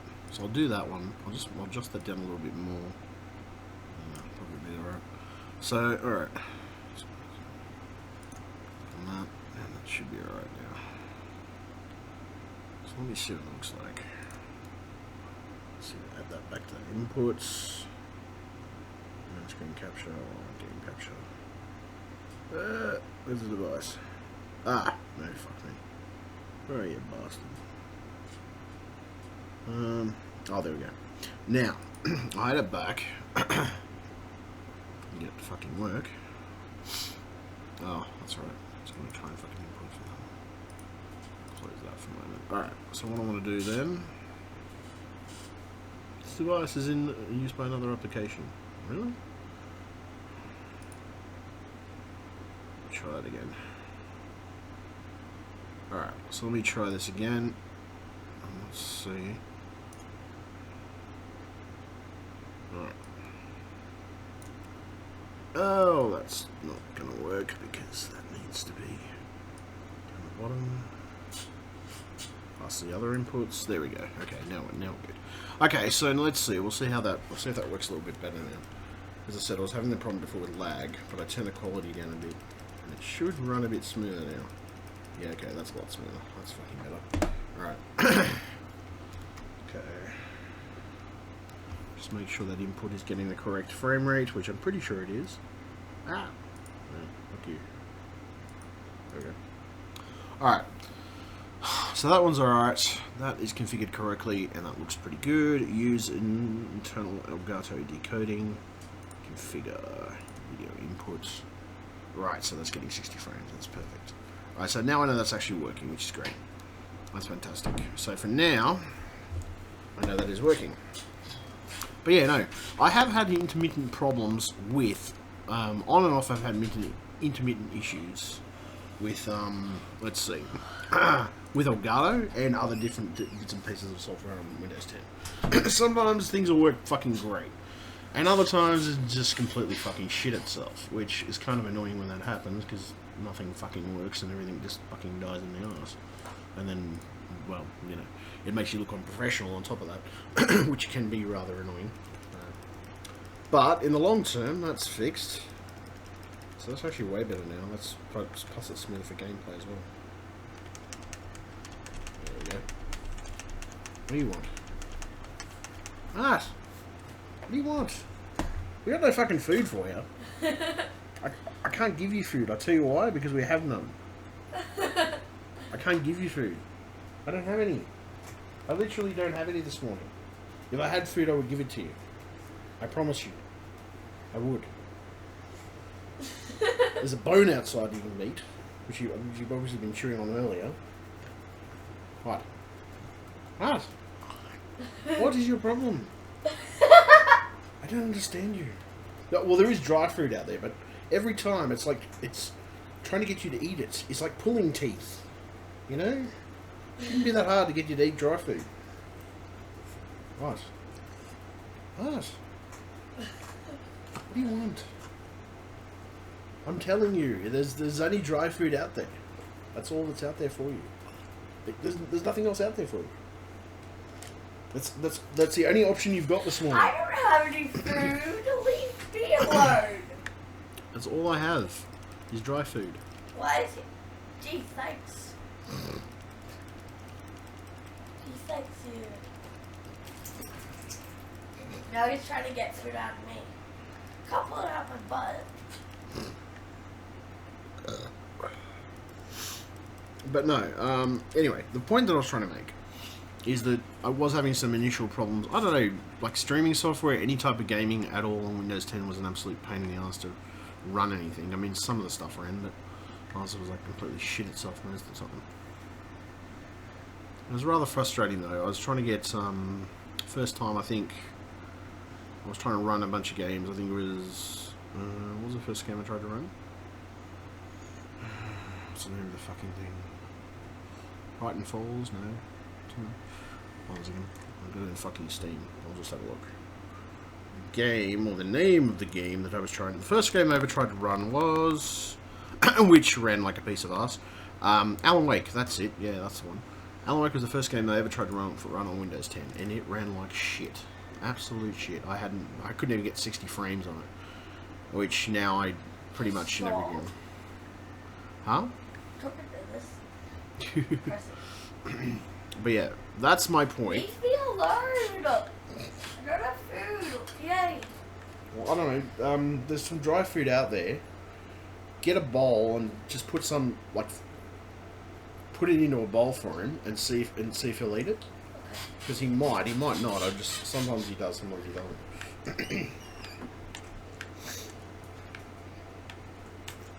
It depends on the fucking mood he's in too. Bastard. But anyway, okay, the point was, but... Oh, fuck, I just blew my fucking tire.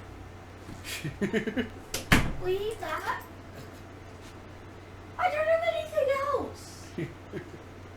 I can't just pull stuff out of my butt. Hey. Oh, what do you mean? What's that? Oh shit, I'm blind. Hey. What? Well, fuck you too then. Jesus. Little bastard. Anyway, no. But leave me alone. I've had little issues like that, but then it's good though.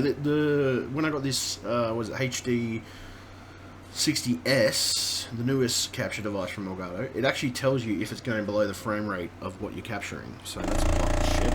What the? That's a plus side. 42 frames per second. So yeah, it'll actually tell you if you're going below the actual capture rate, which is a plus side. What was that? That was a controller vibrating against the table. Can you get away from me? Thanks. Well, he's your dog after all. You do realise you have to have some interaction with him. I know that, but he's literally just like, give me food. I don't care if you don't have it. But I don't. I think Lachlan's meant to get some today. Well, I'm not sure when he's going to get it. I don't have any food. Leave me alone. Leave me alone, would ya? Would ya? Would ya? Now will you leave me alone? But yeah, okay, that's Okay, actually high five. pretty good. High five. It actually looks pretty gnarly, okay. So turning the quality down a bit definitely did He help. hates it when I give him a high five, so I think that might get rid of him. High five. But no, that's my point. High five. That is the most frustrating issue I've had when it comes to capture device stuff. The only thing, and I don't know. See, I don't know what OBS is going to be like. I might download OBS and give it a try. I don't know whether it's actually going to be as configurable as I don't know. I find the expert interface just better in general. Maybe that's just me. Oh, I know what he wants now. What does he want? He wants the food. But he's always so picky at eating it all at the same time. So what he likes me to do? He likes me to take the food literally one by one, feed it to him. I see. Well, that probably explains a lot because I don't do that to him. I just get him. That's why he doesn't eat it all the time. I thought he was out of his face, but he's not. Most of the time, I'll just give him when we've got them just like this smacko stick things. He eats those. Yeah. He eats those, and he eats the My Dog. But he doesn't like what's the other shit that he doesn't like? What's the name of it? Oh, the other canned food. He doesn't like it. Like he literally he left it for like 2 or 3 weeks and he didn't eat it. What was it? It was just some random canned food. I don't remember the brand name, but it was just some random canned food that he didn't like apparently. So.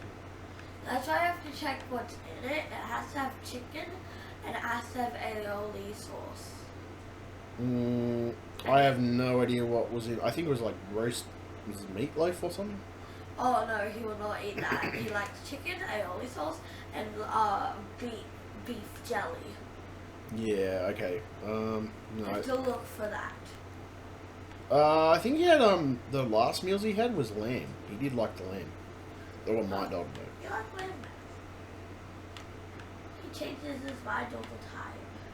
Well, Yeah. he does eat the chicken. I've seen him eat the chicken because every time he has a meal with chicken, he always eats it. But the last meals that we brought home It's going to take me was forever. lamb, I think. It's going to take me forever. You really want the whole bowl? Why do you make me do this, dog? I do it because I care, and you don't care. I don't know what to do with him. Come and adopt him. He's $100 million here.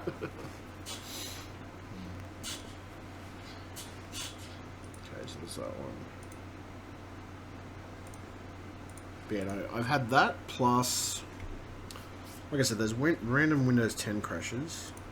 I mean, there's heaps of stuff. The other thing too is that anti-beacon stuff that I didn't like, the privacy factor. A lot of the stuff in Windows was turned off, and it was fucking well, most of it was turned off. The thing with anti-beacon, I've got the, what do they call it, anti-spyware. I think it's oh shit, I thought I fucking button. Yeah. It was anti-spyware, anti-beacon, which is something you can pick up for Windows.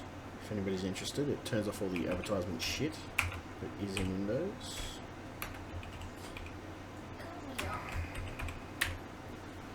There it is. Okay, so I'll switch to my desktop temporarily.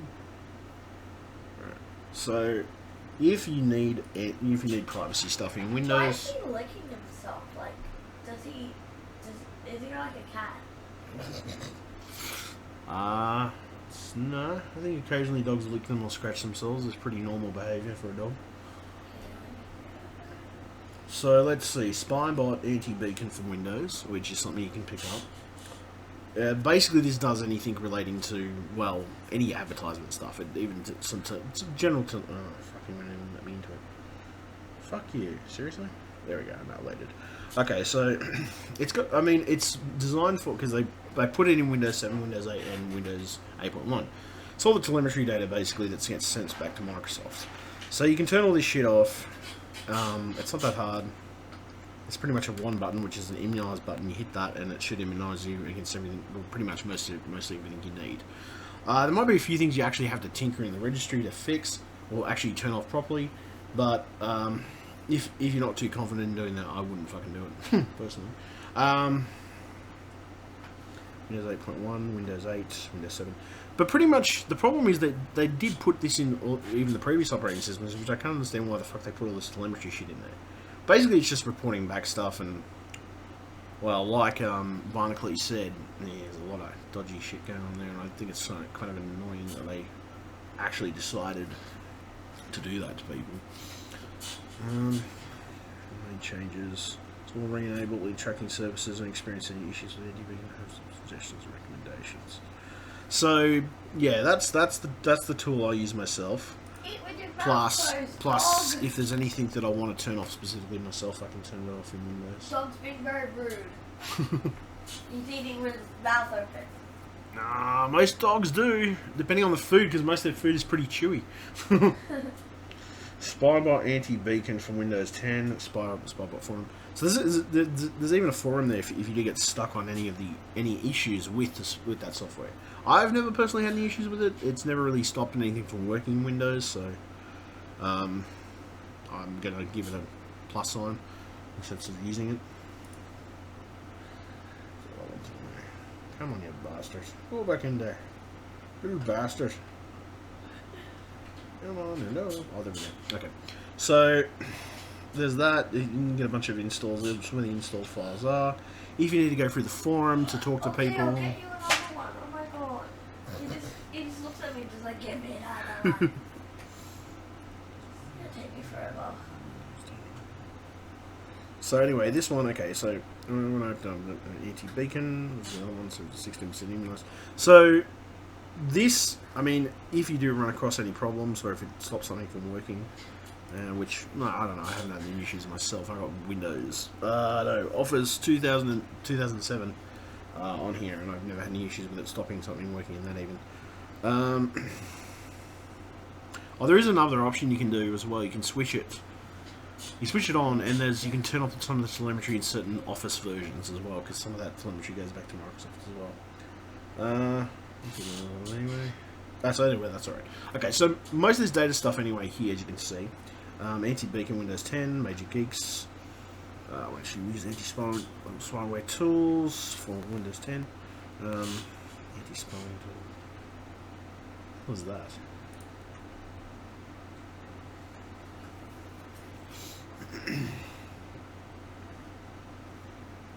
Okay, so why the hell is it telling me that? I'm going to say that those other ones, all those other ones, I don't know, they may,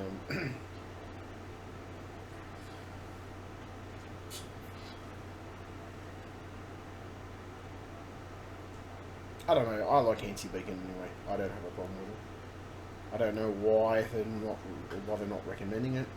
I mean, I found immunising my stuff. I mean, I don't know. Mind you, I'm a person who wants to be completely safe with that stuff. So, you know, just want to know that my privacy is kept and shit. So, I mean, at the end of it, you know, it's up to you whether you choose to use it or not. I use it and I've never had a problem. So, now, aside from that, that is still working. So, yeah, I mean, that's basically just, that's the type of thing you can get. Oops, wrong window. There we go. But, The thing about it is it going to lag? Oh, maybe not. Where is it? That's weird.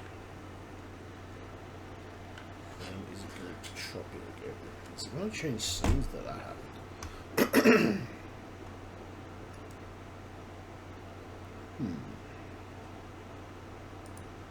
Check something. Fuck, it's not running on the 60 frames I expected to run. You prick. There we go. It's running below the fucking frame recommendation. What the fuck are you doing, dickhead? Understand the definition. Let me just try that and see what I'm doing. Okay.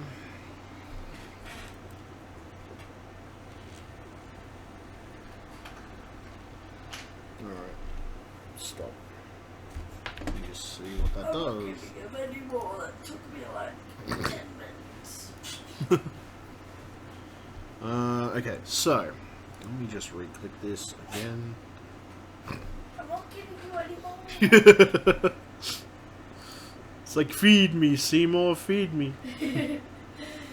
Alright, what is this? No. You can feed Come yourself. on, come on. Feed yourself. Well, that's freaking stupid. No, I'm not gonna give you any. Hello. This dog is for sale at $1,055. If you want him, please take him away from me. Don't actually though. Come on, open your fucking bastard. Why? So I want to check if that's below the frame rate now. It's fucking being a pain in the ass. I mean, I haven't got that much running in the background, so I don't see why it could be an issue. What the actual fuck? I can't even change scenes now because it's fucking frozen. Oh no, come on, went back to it. Fuck you! That's what I would say. Okay. And it's getting back like a bitch. Hello? There we go. Okay, let me try this again. It will help. He's got me pinned down with my hair.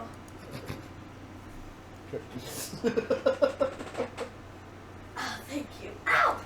Ow! Get off my hair.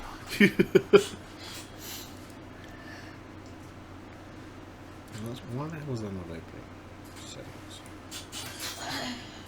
Hello, open Sesame Seed Bomb. We've got a game. We've got a game capture HD. Not working properly at all. What the fuck? Seriously? That's stupid. What's going on here? What's wrong? Oh, nothing. I'm just having problems trying to get this fucking menu to show up. Why are you being a pain in my ass? Okay, so that's not showing out. That's ridiculous. Alright, let me try this again. What? Right click. Right click, you bastard. Why the fuck is that not opening the context menu? I probably have to start the fucking stream up and restart the fucking stream. That's what happened before. I had a problem with a couple of the menus not being able to load on this fucking XSplit, and then I just had to reload the fucking program again. Actually, while I'm at it, I might turn a couple of overlays off because I think most of them are off, but just want to make sure. Want to make sure that they are off correctly. If they're not, I'll explain why I'm having issues. In-game has been turned off. That one's there. And settings. Okay, so public beta's off. I don't want to start from startup, but I keep it about that shit. Zero notifications. No. Downloads features. The overlay is turned off on that as well. So the overlays are all on. So No.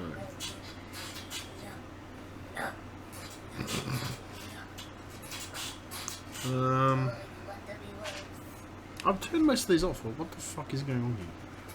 Alright, so that one's alright. That doesn't want to load up.